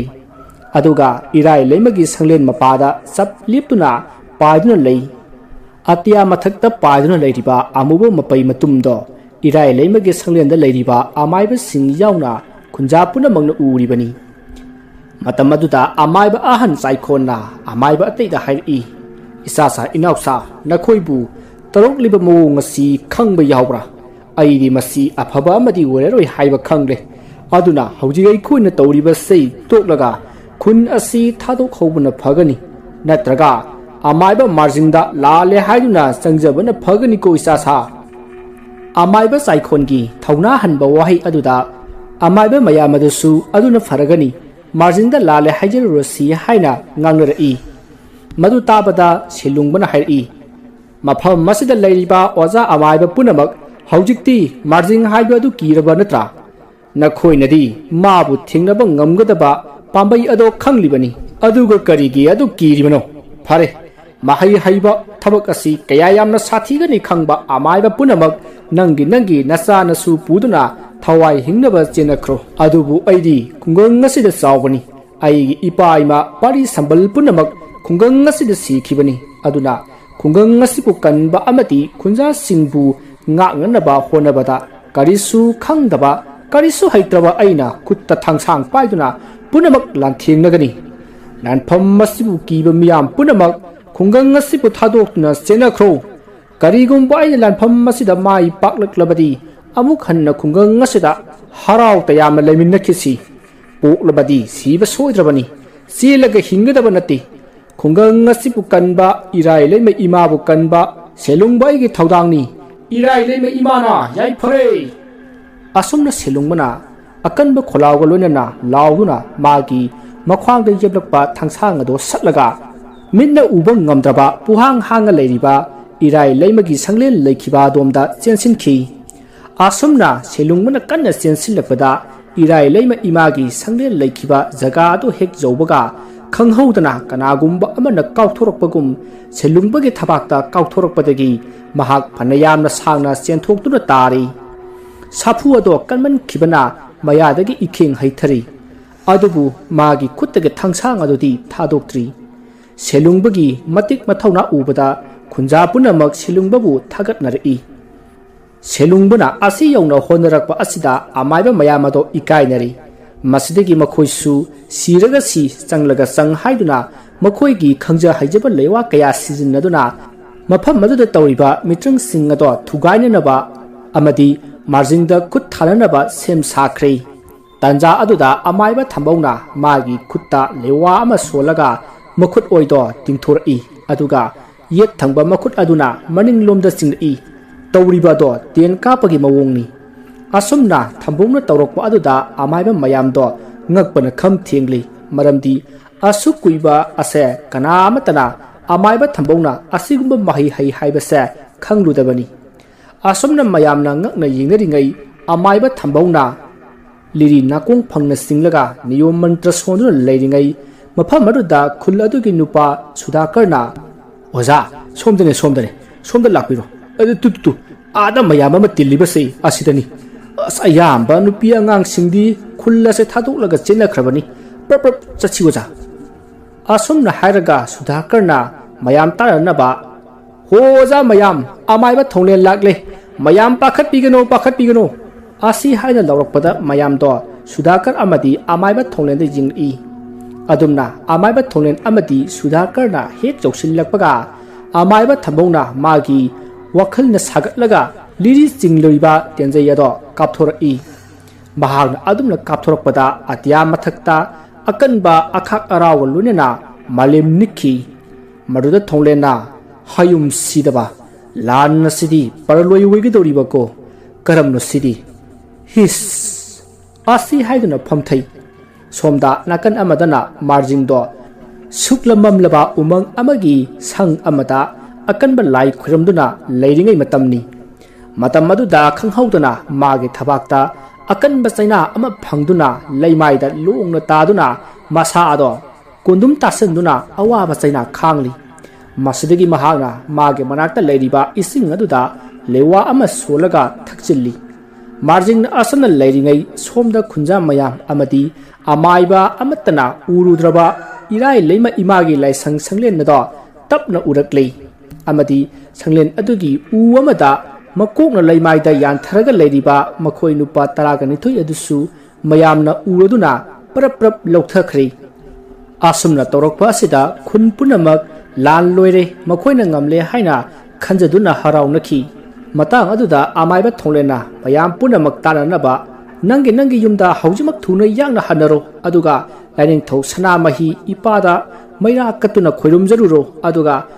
mafam masida suknagi amaiba nataba atopa amata leiba yararoi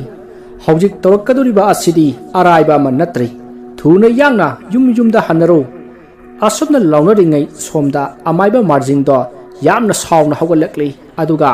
mangonda khulai tharaiba amaiba adubu ngasigi numita soidana halage haina khankhre masidagi mahagna magi laisanaba do makha sathari mahagna asumna makha satharakpa asida somda ngasai irai leimaki sanglen u khidaba adugumna amukasu u khidrei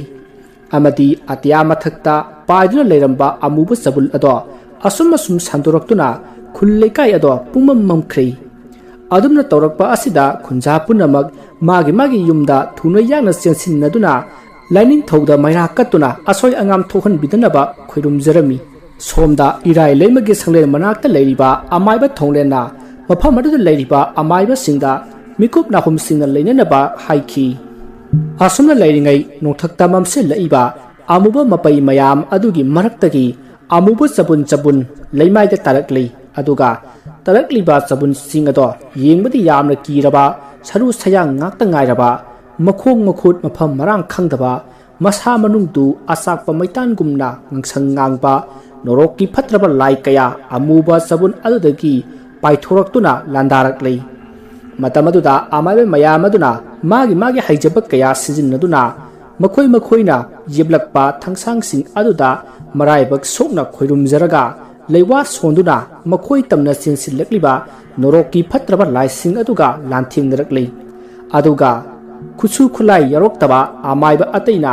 ꯃꯅꯥꯛ ꯅꯛꯄ ꯎꯗꯒꯤ ꯎꯁꯥ ꯊꯦꯛꯂꯒ ꯂꯩꯋꯥ ꯁꯣꯟꯗꯨꯅ ꯆꯦꯟꯁꯤꯜꯂꯛꯂꯤꯕ ꯅꯣꯔꯣꯛꯀꯤ ꯐꯠꯇ꯭ꯔꯕ ꯂꯥꯏꯁꯤꯡ ꯑꯗꯨꯒ ꯑꯀꯟꯕ ꯂꯥꯟꯕ ꯄꯥꯔꯛꯏ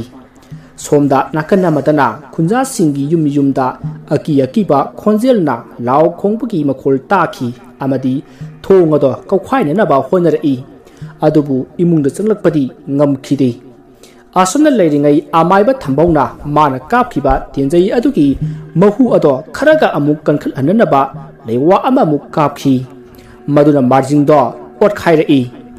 ꯑꯗꯨꯝꯅ ꯇꯧꯔꯛꯄꯗꯒꯤ ꯁꯣꯝꯗ ꯃꯥꯔꯖꯤꯡꯗꯣ ꯆꯩꯅꯥ ꯑꯗꯨ ꯈꯥꯡꯕꯗ ꯃꯥꯅ ꯇꯧꯔꯤꯕ ꯊꯕꯛ ꯑꯗꯣ ꯃꯄꯨꯡ ꯐꯥꯍꯟꯕ ꯉꯝꯗ꯭ꯔꯤ ꯃꯁꯤꯅ ꯃꯔꯝ ꯑꯣꯏꯔꯒ ꯃꯥꯔꯖꯤꯡꯗꯣ ꯃꯥꯒꯤ ꯂꯥꯏ ꯈꯣꯏꯔꯝꯕ ꯑꯗꯣ ꯂꯣꯏꯁꯤꯜꯂꯤ ꯑꯁꯨꯝꯅ ꯃꯥꯔꯖꯤꯡꯅ ꯂꯥꯏ ꯂꯣꯏꯁꯤꯟꯈꯤꯕ ꯑꯁꯤꯗ ꯁꯣꯝꯗ ꯏꯔꯥꯏ ꯂꯩꯃꯒꯤ ꯁꯪꯂꯦꯟꯅ ꯎꯈꯤꯗꯕ ꯑꯗꯣ ꯑꯃꯨꯛ ꯍꯟꯅ ꯎꯔꯛꯂꯤ ꯑꯗꯨꯒ ꯑꯇꯤꯌꯥꯗ ꯃꯝꯁꯤꯜꯂꯝꯕ ꯑꯗꯨꯁꯨ ꯇꯞꯅ ꯇꯞꯅ ꯍꯥꯏꯗꯣꯛꯈꯤꯗꯨꯅ ꯉꯥꯟꯊꯣꯔꯛꯂꯤ ꯑꯗꯨꯒ ꯅꯣꯔꯣꯛꯀꯤ ꯂꯩꯌꯥꯝ ꯑꯃꯅ ꯂꯥꯟꯗꯥꯔꯛꯄ ꯑꯗꯨꯁꯨ ꯃꯊꯪ ꯃꯊꯪ ꯃꯥꯡꯈ꯭ꯔꯦ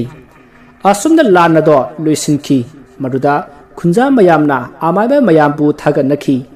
ꯑꯃꯗꯤ ꯃꯈꯣꯏ ꯑꯃꯥꯏꯕ ꯈꯔ ꯆꯠꯇꯨꯅ ꯁꯦꯂꯨꯡꯕꯒꯤ ꯐꯤꯕꯝ ꯑꯗꯣ ꯌꯦꯡꯁꯤꯜꯂꯤ ꯑꯗꯨꯒ ꯂꯩꯋꯥ ꯇꯤꯟꯋꯥ ꯁꯣꯟꯗꯨꯅ ꯃꯥꯒꯤ ꯍꯛꯆꯥꯡ ꯑꯗꯣ ꯐꯒꯠꯅꯅꯕ ꯍꯣꯠꯅꯈ꯭ꯔꯦ ꯇꯧꯔꯤꯕ ꯑꯁꯤꯗ ꯈꯨꯟꯖꯥꯁꯤꯡꯅ ꯂꯥꯜ ꯑꯁꯦ ꯄꯨꯡꯂꯣꯏ ꯂꯣꯏꯔꯕꯩ ꯈꯟꯖꯈꯤ ꯑꯗꯨꯕꯨ ꯄꯨꯛꯅꯤꯡꯗꯗꯤ ꯑꯍꯥꯟꯕꯗꯁꯨ ꯇꯦꯟ ꯀꯥꯞꯄꯒꯤ ꯃꯇꯥꯡꯗ ꯇꯨꯃꯤꯟꯅ ꯂꯩꯈꯤꯕꯗꯒꯤ ꯂꯥꯜ ꯂꯣꯏꯔꯕꯩ ꯈꯜꯂꯨꯔꯒ ꯍꯦꯟꯅ ꯁꯥꯊꯤꯔꯛꯈꯤꯕꯅꯤ ꯑꯗꯨꯒ ꯀꯔꯤꯒꯨꯝꯕ ꯑꯅꯤꯁꯨꯕ ꯂꯥꯟ ꯑꯁꯤꯅ ꯂꯣꯏꯔꯝꯗꯕ ꯇꯥꯔꯒꯗꯤ ꯑꯍꯨꯝꯁꯨꯕ ꯂꯥꯟ ꯑꯁꯤꯗꯤ ꯑꯔꯥꯏꯕ ꯑꯣꯏꯔꯔꯣꯏ ꯍꯥꯏꯕꯁꯦ ꯈꯨꯟꯖꯥ ꯄꯨꯝꯅꯃꯛ ꯈꯪꯈꯤ ꯑꯗꯨꯕꯨ ꯈꯨꯟ ꯑꯗꯨꯒꯤ ꯑꯃꯥꯏꯕꯁꯤꯡꯅ ꯂꯥꯟ ꯑꯁꯦ ꯂꯣꯏꯔꯦ ꯃꯈꯣꯏꯅ ꯉꯝꯂꯕꯅꯤ ꯍꯥꯏꯅ ꯂꯥꯎꯊꯣꯛꯈꯤ ꯇꯥꯟꯖꯥ ꯑꯗꯨꯗ ꯊꯣꯡꯂꯦꯟꯅ ꯊꯣꯔꯛꯇꯨꯅ ꯈꯨꯟꯖꯥꯁꯤꯡ ꯑꯃꯗꯤ ꯑꯃꯥꯏꯕꯁꯤꯡꯗ ꯍꯥꯏꯔꯛꯏ ꯍꯧꯖꯤꯛ ꯂꯥꯟ ꯑꯁꯦ ꯂꯣꯏꯗ꯭ꯔꯤ ꯑꯃꯥꯏꯕ ꯃꯥꯔꯖꯤꯡꯒꯤ ꯃꯁꯥꯗ ꯊꯥꯈꯤꯕ ꯇꯦꯟꯖꯩ ꯑꯗꯣ ꯑꯊꯨꯕ ꯃꯇꯝꯗ ꯁꯠꯈꯤꯒꯅꯤ ꯇꯦꯟꯖꯩ ꯑꯗꯨꯅ ꯍꯦꯛ ꯁꯠꯈꯤꯕꯒ ꯃꯥꯒꯤ ꯃꯁꯥ ꯑꯗꯣ ꯍꯥꯟꯅꯒꯨꯝꯅ ꯀꯟꯒꯅꯤ ꯑꯃꯗꯤ ꯉꯁꯤꯒꯤ ꯊꯧꯗꯣꯛ ꯑꯁꯤꯗꯒꯤ ꯍꯦꯟꯅ ꯁꯥꯊꯤꯕ ꯊꯧꯗꯣꯛ ꯊꯣꯛꯂꯛꯀꯅꯤ ꯑꯗꯨꯅ ꯑꯩꯈꯣꯏ ꯃꯤꯀꯨꯞ ꯅꯥꯍꯨꯝꯁꯤꯡꯅ ꯂꯩꯕꯅ ꯐꯒꯅꯤ ꯑꯗꯨꯒ ꯏꯔꯥꯏ ꯂꯩꯃ ꯏꯃꯥꯒꯤ ꯁꯪꯂꯦꯟ ꯑꯁꯦ ꯆꯦꯛꯁꯤꯟꯅ ꯁꯪꯕꯤꯔꯝꯃꯨ ꯃꯥꯒꯤ ꯑꯣꯏꯕ ꯄꯣꯠ ꯑꯃꯠꯇ ꯃꯥꯡꯍꯟꯕꯤꯒꯅꯨ ꯀꯔꯤꯒꯨꯝꯕ ꯃꯥꯡꯂꯕꯗꯤ ꯏꯔꯥꯏ ꯂꯩꯃ ꯏꯃꯥꯁꯦ ꯃꯥꯔꯖꯤꯡꯒꯤ ꯃꯥꯏꯀꯩꯗ ꯂꯩꯈꯤꯒꯗꯧꯔꯤꯕꯅꯤ ꯉꯁꯤꯒꯤꯗꯤ ꯑꯩꯁꯨ ꯍꯟꯖꯈ꯭ꯔꯒꯦ ꯑꯩꯁꯨ ꯌꯨꯝꯗ ꯈꯜꯂꯨꯈꯤꯒꯦ ꯑꯗꯨꯒ ꯈꯨꯟ ꯑꯁꯤꯒꯤ ꯑꯣꯖꯥ ꯑꯃꯥꯏꯕ ꯄꯨꯝꯅꯃꯛꯁꯨ ꯀꯔꯤ ꯇꯧꯁꯤꯒꯦ ꯈꯟꯅꯕꯤꯔꯝꯃꯨ ꯑꯁꯤ ꯍꯥꯏꯔꯝꯂꯒ ꯊꯣꯡꯂꯦꯟ ꯌꯨꯝꯗ ꯍꯜꯂꯛꯏ ꯃꯗꯨꯗ ꯈꯨꯟꯖꯥ ꯑꯗꯨꯒꯤ ꯑꯃꯥꯏꯕꯁꯤꯡꯅꯁꯨ ꯈꯟꯅꯩ ꯑꯣꯖꯥ ꯊꯣꯡꯂꯦꯟꯅ ꯍꯥꯏꯔꯝꯕ ꯋꯥꯐꯝꯁꯤ ꯆꯨꯝꯒꯅꯤ ꯈꯜꯂꯤ ꯉꯥꯏꯈꯣꯅꯤ ꯃꯌꯥꯝ ꯍꯧꯖꯤꯛ ꯈꯨꯟ ꯑꯁꯤꯗ ꯑꯋꯥꯕ ꯄꯤꯔꯤꯕ ꯃꯥꯔꯖꯤꯡ ꯍꯥꯏꯕꯗꯨꯒꯤ ꯃꯄꯥ ꯑꯣꯖꯥ ꯂꯉꯥꯝꯊꯦꯝ ꯍꯥꯏꯕꯗꯨꯗ ꯃꯍꯩ ꯇꯝꯂꯛꯈꯤꯕꯅꯤ ꯃꯁꯤꯒꯤ ꯑꯃꯥꯏꯕ ꯊꯣꯡꯂꯦꯟꯁꯦ ꯑꯗꯨꯅ ꯃꯥꯗꯤ ꯃꯥꯔꯖꯤꯡꯕꯨ ꯊꯦꯡꯅꯕ ꯉꯝꯒꯗꯕ ꯂꯝꯕꯤ ꯑꯗꯨ ꯁꯣꯏꯗꯅ ꯈꯪꯂꯝꯒꯅꯤ ꯑꯗꯨꯅ ꯃꯍꯥꯛꯅ ꯌꯨꯝꯗ ꯈꯜꯂꯨꯈꯤꯒꯦ ꯍꯥꯏꯔꯤꯕꯁꯦ ꯀꯔꯤꯒꯨꯝꯕ ꯈꯔꯗꯤ ꯇꯧꯔꯛꯀꯗꯧꯔꯤ ꯑꯗꯨꯅ ꯃꯌꯥꯝ ꯃꯩꯈꯣꯏ ꯄꯨꯝꯅꯃꯛ ꯏꯔꯥꯏ ꯂꯩꯃ ꯏꯃꯥꯒꯤ ꯁꯪꯂꯦꯟꯗ ꯑꯣꯖꯥ ꯊꯣꯡꯂꯦꯟꯕꯨ ꯂꯥꯛꯄ ꯉꯥꯏꯔꯨꯔꯁꯤ ꯑꯁꯨꯝꯅ ꯈꯨꯡꯒꯪ ꯑꯗꯨꯒꯤ ꯑꯃꯥꯏꯕꯁꯤꯡꯗꯣ ꯏꯔꯥꯏ ꯂꯩꯃ ꯏꯃꯥꯒꯤ ꯁꯪꯂꯦꯟ ꯑꯗꯨꯗ ꯋꯥ ꯀꯌꯥ ꯇꯥꯟꯅꯗꯨꯅ ꯂꯩꯈꯤ ꯁꯣꯝꯗ ꯑꯃꯥꯏꯕ ꯃꯥꯔꯖꯤꯡꯁꯨ ꯃꯥꯒꯤ ꯃꯁꯥꯗ ꯄꯥꯟꯈꯤꯕ ꯁꯛꯎꯗ꯭ꯔꯕ ꯇꯦꯟꯖꯩ ꯑꯗꯨꯕꯨ ꯁꯠꯅꯅꯕ ꯌꯥꯝꯅ ꯋꯥꯅ ꯂꯥꯏ ꯈꯣꯏꯔꯝꯗꯨꯅ ꯍꯣꯠꯅꯔꯤ ꯅꯨꯃꯤꯠꯇꯨꯒꯤ ꯅꯨꯃꯤꯗꯥꯡꯅꯤ ꯉꯁꯥꯏ ꯑꯃꯥꯏꯕ ꯊꯣꯡꯂꯦꯟ ꯀꯧꯕ ꯂꯥꯛꯈꯤꯕ ꯁꯨꯗꯥꯀꯔꯗꯣ ꯃꯥꯒꯤ ꯌꯨꯝꯒꯤ ꯃꯃꯥꯡꯗ ꯂꯩꯕ ꯃꯜꯂꯕ ꯄꯤꯛꯇꯛ ꯇꯧꯕ ꯁꯪꯒꯣꯏ ꯑꯗꯨꯗ ꯐꯝꯂꯒ ꯒꯟꯖꯥ ꯊꯛꯂꯤ ꯃꯥꯒꯤꯅꯤ ꯍꯥꯏꯕꯗ ꯀꯅꯥꯁꯨ ꯂꯩꯇ꯭ꯔꯤ ꯃꯥꯒꯤ ꯅꯨꯄꯤꯁꯨ ꯉꯟꯇꯥꯅ ꯂꯩꯈꯤꯗ꯭ꯔꯤ ꯃꯆꯥ ꯌꯥꯎꯖꯗꯦ ꯑꯗꯨꯕꯨ ꯃꯍꯥꯛꯁꯨ ꯑꯃꯥꯏꯕ ꯇꯝꯗꯨꯅ ꯃꯤꯒꯤ ꯑꯅꯥ ꯂꯥꯌꯦꯡꯗ ꯈꯔ ꯈꯔ ꯆꯠꯂꯒ ꯃꯗꯨꯗꯒꯤ ꯐꯪꯂꯛꯄ ꯁꯦꯟꯅ ꯃꯥꯒꯤ ꯆꯥꯅ ꯊꯛꯅꯅꯕ ꯍꯣꯠꯅꯕ ꯑꯃꯗꯤ ꯑꯔꯦꯝꯕ ꯑꯗꯨꯅ ꯒꯟꯖꯥ ꯊꯛꯇꯣꯛꯏ ꯌꯥꯝꯅ ꯍꯩꯕ ꯑꯃꯥꯏꯕ ꯑꯃꯗꯤ ꯅꯠꯇꯦ ꯈ꯭ꯋꯥꯡ ꯅꯥꯕ ꯐꯨꯔꯤ ꯊꯨꯡꯕ ꯌꯨꯝ ꯆꯪꯕꯒꯤ ꯖꯇ꯭ꯔꯥ ꯍꯨꯟꯕ ꯑꯁꯤꯒꯨꯝꯕ ꯑꯔꯥꯏ ꯑꯔꯥꯏꯕ ꯈꯔ ꯌꯦꯡꯕꯗꯅꯤ ꯃꯌꯥꯝꯅꯁꯨ ꯅꯨꯡꯁꯤꯕꯤꯗꯨꯅ ꯃꯥꯁꯦ ꯑꯗꯨꯝ ꯀꯧꯔꯛꯏ ꯑꯉꯥꯡ ꯃꯁꯥ ꯁꯥꯒꯠꯄꯒꯨꯝꯕ ꯖꯟꯇ꯭ꯔ ꯁꯦꯝꯕꯤꯕꯒꯨꯝꯕꯗ ꯃꯥꯁꯦ ꯑꯗꯨꯝ ꯀꯧꯔꯛꯏ ꯑꯁꯨꯝꯅ ꯁꯨꯗꯥꯀꯔꯅ ꯒꯟꯖꯥ ꯊꯛꯇꯨꯅ ꯐꯝꯂꯒ ꯈꯜꯂꯤ ꯃꯥꯒꯤ ꯃꯥꯔꯖꯤꯡ ꯍꯥꯏꯕꯁꯤ ꯌꯥꯝꯅꯗꯤ ꯍꯩꯕ ꯖꯥꯠꯅꯤ ꯑꯩꯕꯨ ꯃꯥꯒꯤ ꯃꯅꯥꯛꯇ ꯆꯠꯂꯒ ꯀꯪꯀ꯭ꯔꯁꯤꯃ ꯂꯥꯟꯁꯤꯜꯂꯕ ꯑꯗꯨꯒ ꯃꯥꯅ ꯉꯥꯎꯔꯤꯉꯩꯗ ꯃꯥꯒꯤ ꯂꯥꯏꯔꯤꯛ 3ꯗꯣ ꯁꯠ ꯄꯥꯏꯁꯤꯜꯂꯒ ꯆꯦꯜꯂꯛꯑꯕ ꯑꯗꯨꯒꯤ ꯃꯥꯅ ꯈꯪꯂꯛꯇꯅ ꯂꯩꯋꯥ ꯑꯃ ꯁꯠ ꯀꯥꯞꯄꯛꯑꯕ ꯃꯗꯨꯒꯤ ꯂꯩꯋꯥꯗꯨꯅ ꯅꯪꯒꯜꯁꯤꯗ ꯄꯥꯜꯂꯒ ꯑꯩꯅ ꯊꯦꯛꯇꯣꯛꯑꯒ ꯇꯥꯔꯒ ꯂꯩꯕ ꯏꯁ ꯑꯐ ꯅꯨꯡꯉꯥꯏꯕꯗꯤ ꯅꯠꯇꯦꯗ ꯑꯁꯨꯝꯅ ꯈꯟꯗꯨꯅ ꯂꯩꯔꯤꯉꯩ ꯂꯩꯀꯥꯏ ꯑꯗꯨꯒꯤ ꯅꯨꯄꯥ ꯄꯥꯈꯪ ꯑꯃ ꯂꯥꯛꯏ ꯑꯗꯨꯒ ꯃꯥꯃ ꯀꯔꯤꯅꯣ ꯃꯨꯔꯨꯝ ꯃꯨꯔꯨꯝ ꯁꯣꯜꯂꯤꯗꯨꯕꯣ ꯍꯥꯏꯗꯨꯅ ꯍꯪꯂꯛꯏ ꯃꯗꯨꯗ ꯁꯨꯗꯥꯀꯔꯅ ꯍꯥꯏ ꯅꯤꯡꯒꯣꯜ ꯂꯥꯛꯄ ꯅꯪꯗꯤ ꯀꯗꯣꯝꯗꯩꯅꯣ ꯍꯥ ꯂꯥꯎ ꯂꯥꯎ ꯁꯥꯟꯇꯤ ꯊꯤꯁꯤ ꯂꯥꯎꯅꯦ ꯍꯣꯏ ꯃꯥꯃ ꯃꯥꯃ ꯀꯩꯅꯣ ꯁꯥꯟꯇꯤ ꯊꯤꯕ ꯍꯥꯏꯕꯕꯣ ꯍꯥꯏ ꯃꯁꯤꯗꯤ ꯄꯪꯅꯤꯗ ꯁꯦꯁꯦ ꯃꯁꯤꯒꯤ ꯉꯥꯟꯊꯛꯁꯤ ꯑꯃꯨꯛꯇꯪ ꯁꯥꯡꯅ ꯆꯤꯡꯁꯤꯜꯂꯨ ꯑꯗꯨꯒ ꯁꯥꯟꯇꯤ ꯑꯗꯨꯝ ꯐꯪꯒꯗꯕꯅꯤ ꯁꯦꯅꯦ ꯁꯦꯅꯦ ꯃꯥꯃ ꯑꯩ ꯍꯩꯅꯗꯦꯗ ꯑꯩ ꯃꯗꯨ ꯍꯩꯔꯣꯏꯕ ꯍꯩ ꯇꯝꯃꯨꯅꯦ ꯇꯝꯃꯒ ꯍꯩꯕꯅꯤꯅꯦ ꯇꯝꯕꯗ ꯈ꯭ꯋꯥꯏꯗꯒꯤ ꯊꯨꯅ ꯍꯩꯕꯗꯤ ꯅꯤꯁꯥ ꯆꯥꯕꯁꯤꯅꯤ ꯁꯦꯁꯦ ꯆꯤꯡꯉꯨꯅꯦ ꯆꯤꯡꯉꯨꯅꯦ ꯑꯁ ꯃꯁꯤꯗꯤꯕ ꯑꯁ ꯃꯥꯃ ꯁꯤꯗꯤ ꯂꯣꯛꯀ ꯌꯥꯝ ꯈꯨꯏꯗ ꯇꯣ ꯑꯗꯨꯅꯤ ꯍꯩꯔꯝꯗꯥꯏꯒꯤꯅꯤ ꯉꯥꯏꯍꯥꯛ ꯂꯩꯔꯒ ꯋꯥꯈꯜ ꯃꯆꯥ ꯃꯆꯥ ꯂꯥꯛꯀꯅꯤ ꯁꯦꯁꯦ ꯑꯃꯨꯛꯀ ꯆꯤꯡꯉꯨ ꯍꯣꯏ ꯃꯥꯃ ꯃꯥꯃ ꯀꯩꯅꯣꯝꯃ ꯇꯧꯗꯧ ꯇꯧꯋꯤꯗ ꯍꯣ ꯍꯟꯗꯛꯇꯤ ꯂꯣꯛ ꯈꯨꯗ꯭ꯔꯦꯗꯅ ꯑꯩꯅ ꯍꯥꯏꯗ꯭ꯔꯣ ꯇꯝꯕꯗ ꯈ꯭ꯋꯥꯏꯗꯒꯤ ꯊꯨꯅ ꯍꯩꯕꯗꯤ ꯅꯤꯁꯥ ꯆꯥꯕꯁꯤꯅꯤ ꯀꯣ ꯑꯗꯣ ꯅꯪꯅ ꯑꯁꯨꯛ ꯈꯨꯗꯣꯡ ꯊꯤꯈ꯭ꯔꯕ ꯃꯤ ꯀꯅꯥꯝꯇ ꯌꯨꯝꯗꯒꯤ ꯃꯄꯥꯟ ꯊꯣꯛꯅꯗ꯭ꯔꯕ ꯀꯥꯟ ꯃꯇꯝ ꯑꯁꯤꯗ ꯑꯩꯒꯤꯗ ꯂꯥꯛꯏꯁꯤꯕꯨ ꯀꯔꯤꯒꯤꯅꯣꯅꯦ ꯑꯔꯨꯕ ꯃꯔꯝꯗꯤ ꯂꯩꯔꯝꯒꯗꯕ ꯃꯥꯜꯂꯤ ꯍꯣꯏ ꯃꯥꯃ ꯑꯩꯒꯤ ꯑꯣꯏꯕ ꯑꯔꯨꯕ ꯋꯥꯐꯝ ꯑꯃ ꯂꯩꯗꯅ ꯂꯥꯛꯂꯤꯕꯅꯤ ꯃꯥꯃ ꯍꯥꯏꯌꯨ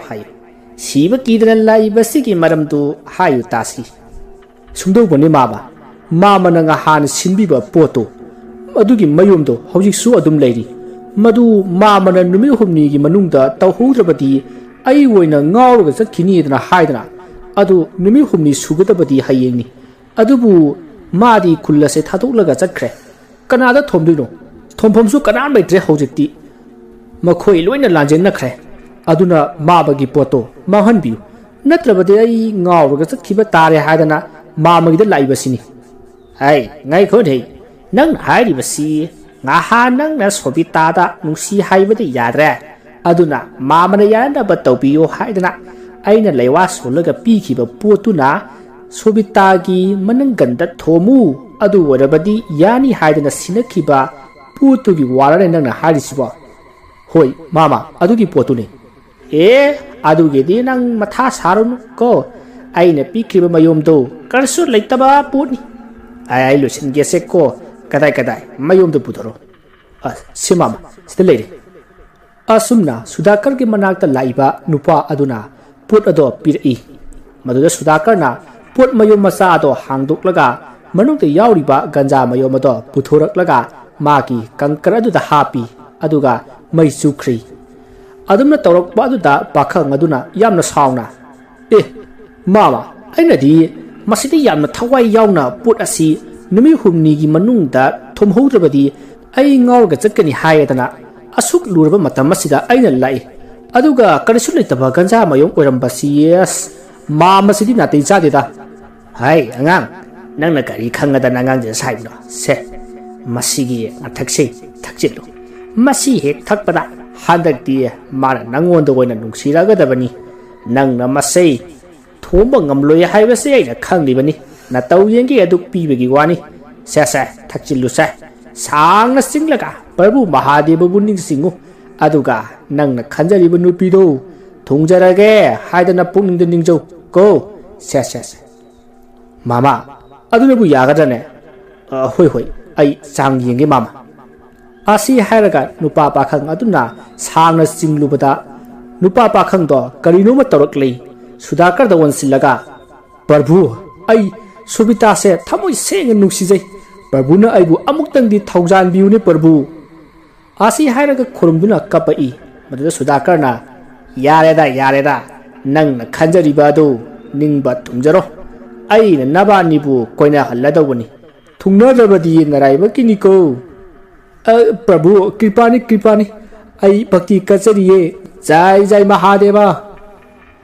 असुमना सुधाकर अमदी नुपा पाखंग अदुगना गंजा ngauringai अतिया मथक्ता अकनबा अखकराव अमग लोइनना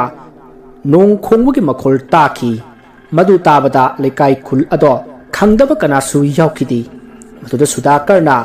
प्रभु ननाई आई ngasiदी प्रभु की कैलाश असिदा अहिंग यारेक जरब तारे हौजिकिदो खंगबिरेदना प्रभु ननाईबु कनबियुने प्रभु ननिंग थुंजरो लाव लाव इमुंग संगसी आईगी इन कुप्पा कैलाश असिदा संगसी लावने नंगबो असुमना सुधाकर का नुपा पाखंग अदुगना इमुंग द संख्री सोंदना इराई लेमगी संगलेंदनी अमाइबा पुनमक हौजिकी अखा अराव अदुबु करीबु थोकदोरिबा जानो हादुना मिपाइनरी अदुगा इराई लेमा इमाबु दुप थांगवई कत्तुना मखोइना माइ पाखन्ननबा थौनिजरी मखोइना अदुमना इराई लेमा इमाबु खोइरुमजरकपा अदुदा पेनागे सहेक अमा नुंसीना अरापदगी तारई खोंजल अदुना खुंगंग अदुगी मियामगी अकीबा दो मांगखिबगुम तौरी मतम अदुदा खंगली मखोइबु इराई लेमा इमाना सानबिरे सोदना कनबिरगनि हाइना खंजखी सोमदा नाकन अमदना अमाइबा थोंलेंदो तुम्बा याद्री खुंजा सिंगी अवाबादो करमना कोहन सिगे हाइना वखल तौरी अदुबु वखन इथोक थोक्तबदगी महाक फुक हौगलई अदुगा ममांग थोंगदो हांगदुना मपानदा थोरकली मसिगी मतुंग महाक थोंगदो तपना ngasillamnaga asum parap parap lakli asumna lakpana mahak turel mapal jorokli aduga irai leima imabu khoirum jar'i matamaduda irai leima ima laktuna thenglaba ahing ngasida karigi aibu kauribano haiduna hanglari maduda thonglenna mabu lachariba khungang adugi awaba wari punamak tamli aduga mokhoibu kanbinaba haijarai Madhuda Irai लेम इमाना मोमो नुकलगा वाफम खरा अमाइबा थोंलेंदा हायरमलगा lies इरोल नुंगदा लुपख्रे मसिदगी थोंलेंसु Irai लेम इमाबु खुरुमजरमलगा तुरेल अदुदा सारिबा थोंग अदुदा लांथोरकले हौजिकति थोंग अदो फजना सारि हाना उरोक थोक ओइरमबदो ओइखिद्री असुमना थोंलेंदो थोंग अदु लांथोरगा assume लाकपना मागी मताव नोंग थोनबगी युमगी थोंगाल जरकले अदुबु थोंलेंदी कैसु खंथरुदना प्रप प्रप चंगकलगा मखुत्ता लेवा अमा सोलगा इताव नोंथोनबा हादुना कौरी खोंजल अदु ताबदा नोंथोनबदो पंथदना मपानदा थुरई हौजिक थोंलेंना कौरिबदो कना अमतना ताबनती सुमनगी नोंथोनबा खक्तना तारिबनी असुमना नोंथोनबना थोरकपदा थोंलेंना इताव लेंथोक पिरकलेदना आई इताव वा अमत तानगे हादना लाक्लिबनी इताव इस इताव अइदी पुंगक हेंग उइदा कयामुक लुबा वाफमनो हौजिक अहिंग ngasiदा इतावना लाक्लिबा सिबो इताव सुमदौबनी आसुमना हायरगा थोंलेंना खुन अमदा अवाबा तारिबा अमति मखोइगी ओजा लंगाम थेमगी मचानुपा मार्जिंगना तौखिबा थबकसिंग अमदी इराई लेमा इमाना हायरंबा पुनमक नोंथोनबदा तमले मधु पुनमक ताबदा नोंथोनबना इतावगी वाफमसी अराइबा मदि नति इतावना हाइरिबा साथौबा अमोदोर हाइबा अदुदी अखोइबु साउदुना लेरिबनी मादी अखोइगी येंगनबनी माना अखोइबु हेक उबमक्तदा हाटखिबा हाइबसिमदी सोद्रबनी ने इताव अदो इताव अखोइगिदमक इराई लेमा इमाना मतेंग पांगलकनी इताव फरे फरे इताव अदुदी हयेंगसे खुंगंग अदुदा चटलगा वाफम पुनमक खनलुरसी हुई इताव नोंथोनबा अदुदी अई अमु हंजरी फनी फनी तौ थोंलें असुमना वर सानरबा मतुंग थोंलेंदो मयुम लोमदा हलखी अदुगा नोंथोनबसु इमुंगदा संख्रे सोमदा थोंलेंदो युम यौदुना सोर सांनो होदोलगा तुमथखी नाकन अमदना अमाइबर मार्जिंग मागी मसादा पानखिबा सउद्रबा तेंजय अदो लेवा तौदुना सटली अदुगा यामना साउना खल्ली करिसु लेत्रबा मखोइना अइबु असुक वहनबा हयेंगदी खंगनी बज्ज कोटी कोटी हाइथगे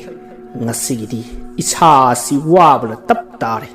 अदुना ngasi सिमदी पोथारगे आसी खंदुना मार्जिंगदो तुमथखी असुमना मतम मदु हौख्री मथंगे नोंगाले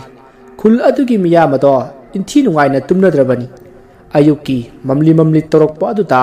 खुल थंगनबदा लैपा मागी मागी मरी मतासिंगदा सनखिबसु यावरबनी हौजिक खुल असिदा लेरिबसी मखोइ इयाम यामद्रे नाकन अमरोमदा सेलुंगबसु अनाब हेंजलकली मागी सेवागिदमक ꯑꯃꯥꯏꯕ ꯊꯝꯕꯧꯁꯨ ꯃꯅꯥꯛꯇ ꯂꯩꯔꯤ ꯁꯣꯝꯗ ꯏꯃꯥ ꯏꯔꯥꯏ ꯂꯩꯃꯒꯤ ꯁꯪꯂꯦꯟꯗꯅꯤ ꯁꯪꯂꯦꯟ ꯑꯗꯨꯕꯨ ꯉꯥꯛ ꯁꯤꯜꯂꯤꯕ ꯑꯃꯥꯏꯕ ꯌꯥꯎꯅ ꯃꯈꯣꯏ ꯅꯨꯄꯥ ꯈꯔ ꯑꯗꯣ ꯑꯃꯥꯏꯕ ꯊꯣꯡꯂꯦꯟ ꯂꯥꯛꯄ ꯋꯥꯅ ꯉꯥꯏꯔꯝꯃꯤ ꯑꯁꯨꯝꯅ ꯉꯥꯏꯔꯤꯉꯩ ꯊꯣꯡꯂꯦꯟꯗꯣ ꯁꯒꯣꯜ ꯈꯨꯗꯨꯞ ꯊꯥꯅ ꯌꯥꯡꯅ ꯊꯧꯗꯨꯅ ꯂꯥꯛꯂꯤ ꯃꯍꯥꯛ ꯂꯥꯛꯄ ꯎꯕꯗ ꯁꯪꯂꯦꯟꯗ ꯂꯩꯔꯝꯕ ꯃꯤꯌꯥꯝ ꯑꯗꯣ ꯃꯥꯏꯊꯣꯡ ꯃꯀꯥ ꯂꯥꯝꯅꯩ ꯃꯌꯥꯝꯅ ꯑꯣꯖꯥ ꯌꯧꯕꯤꯔꯛꯂꯦꯗꯅ ꯀꯔꯤ ꯀꯝꯗꯧꯁꯤꯒꯦ ꯑꯣꯖꯥꯒꯤ ꯀꯔꯤ ꯃꯨꯠ ꯂꯩꯕꯤꯕ ꯍꯥꯏꯕꯤꯌꯨꯅꯦ ꯑꯣꯖꯥ ꯑꯁꯨꯝꯅ ꯃꯌꯥꯝꯅ ꯍꯪꯂꯛꯄ ꯑꯗꯨꯗ ꯊꯣꯡꯂꯦꯟꯅ ꯃꯌꯥꯝ ꯇꯥꯕꯤꯌꯨ ꯑꯩꯒ ꯉꯔꯥꯡꯁꯦ ꯏꯃꯥ ꯏꯔꯥꯏ ꯂꯩꯃꯒ ꯎꯅꯗꯨꯅ ꯋꯥꯔꯤ ꯁꯥꯟꯅꯖꯔꯦ ꯃꯍꯥꯛꯅ ꯍꯥꯏꯕꯗ ꯃꯥꯔꯖꯤꯡꯅ ꯍꯧꯖꯤꯛ ꯄꯥꯝꯂꯤꯕ ꯁꯅꯥꯁꯤꯡ ꯑꯁꯦ ꯏꯔꯥꯏ ꯂꯩꯃ ꯃꯉꯣꯟꯗ ꯄꯤꯔꯣ ꯃꯥꯒꯤ ꯃꯐꯝꯗ ꯊꯝꯂꯒ ꯁꯅꯥꯁꯤꯡ ꯑꯁꯦ ꯁꯪꯂꯒꯦ ꯍꯥꯏꯔꯛꯏ ꯑꯗꯨꯅ ꯍꯧꯖꯤꯛꯇꯤ ꯏꯔꯥꯏ ꯂꯩꯃ ꯏꯃꯥꯗ ꯁꯪꯂꯦꯟ ꯑꯁꯤꯗ ꯂꯩꯔꯤꯕ ꯏꯃꯥ ꯑꯁꯤꯒꯤ ꯁꯅꯥꯒꯤ ꯂꯩꯇꯦꯡ ꯄꯨꯝꯅꯃꯛ ꯂꯥꯏꯖ ꯏꯔꯣꯜꯅꯨꯡꯗ ꯊꯥꯗꯈ꯭ꯔꯁꯤ ꯑꯗꯨꯒ ꯃꯇꯝ ꯈꯔ ꯂꯩꯔꯒ ꯃꯥꯔꯖꯤꯡꯅ ꯁꯤꯔꯕ ꯀꯥꯟꯗ ꯑꯩꯈꯣꯏꯒꯤ ꯏꯆꯥ ꯏꯁꯨꯁꯤꯡꯅ ꯑꯃꯨꯛ ꯂꯧꯈꯠꯇꯨꯅ ꯏꯃꯥ ꯏꯕꯦꯝꯃ ꯏꯔꯥꯏ ꯂꯩꯃꯕꯨ ꯏꯔꯥꯠ ꯊꯧꯅꯤꯖꯔꯁꯅꯨ ꯑꯗꯨꯅ ꯃꯌꯥꯝ ꯏꯔꯥꯏ ꯂꯩꯃꯒꯤ ꯁꯅꯥꯒꯤ ꯂꯩꯇꯦꯡ ꯄꯨꯝꯅꯃꯛ ꯄꯨꯊꯣꯔꯛꯂꯣ ꯂꯥꯏꯖ ꯏꯔꯣꯜꯅꯨꯡꯗ ꯊꯥꯗꯈ꯭ꯔꯁꯤ ꯊꯣꯡꯂꯦꯟꯒꯤ ꯋꯥꯐꯝ ꯑꯗꯨ ꯇꯥꯕꯗ ꯃꯌꯥꯝꯅꯁꯨ ꯑꯗꯨꯅ ꯆꯨꯝꯒꯅꯤ ꯑꯃꯥꯏꯕ ꯃꯥꯔꯖꯤꯡꯅ ꯐꯪꯈꯤꯒꯗꯕꯒꯤ ꯁꯔꯨꯛ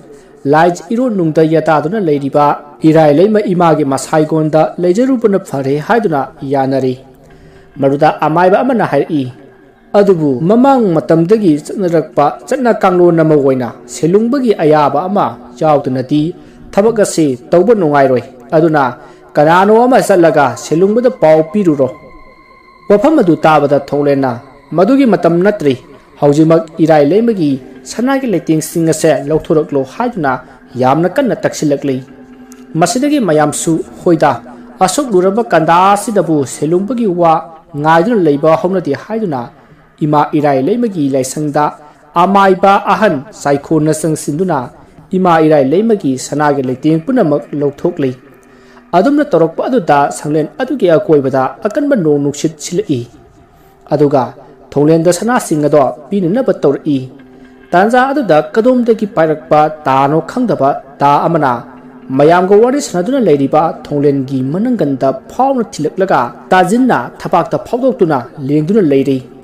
ꯃꯗꯨ ꯎꯕꯗ ꯃꯌꯥꯝ ꯄꯨꯝꯅꯃꯛ ꯉꯛꯏ ता अदुना पायरइबा माइकई अदोमदा येंगलुबा मतमदा थोंगलेन अमदि नोंथोनबदो सगोल अममम थौदुना लाकपदो उरी तौरिबा मतौवसिदा ngakpana kham थेंगलबा मयाम मदुना मखोइना सना सिनगे तौरिबा हौजिक ताना थिनखिबा थोंगलेन अदुदा अमु ओनसिनदुना येंगई मतम अदुदा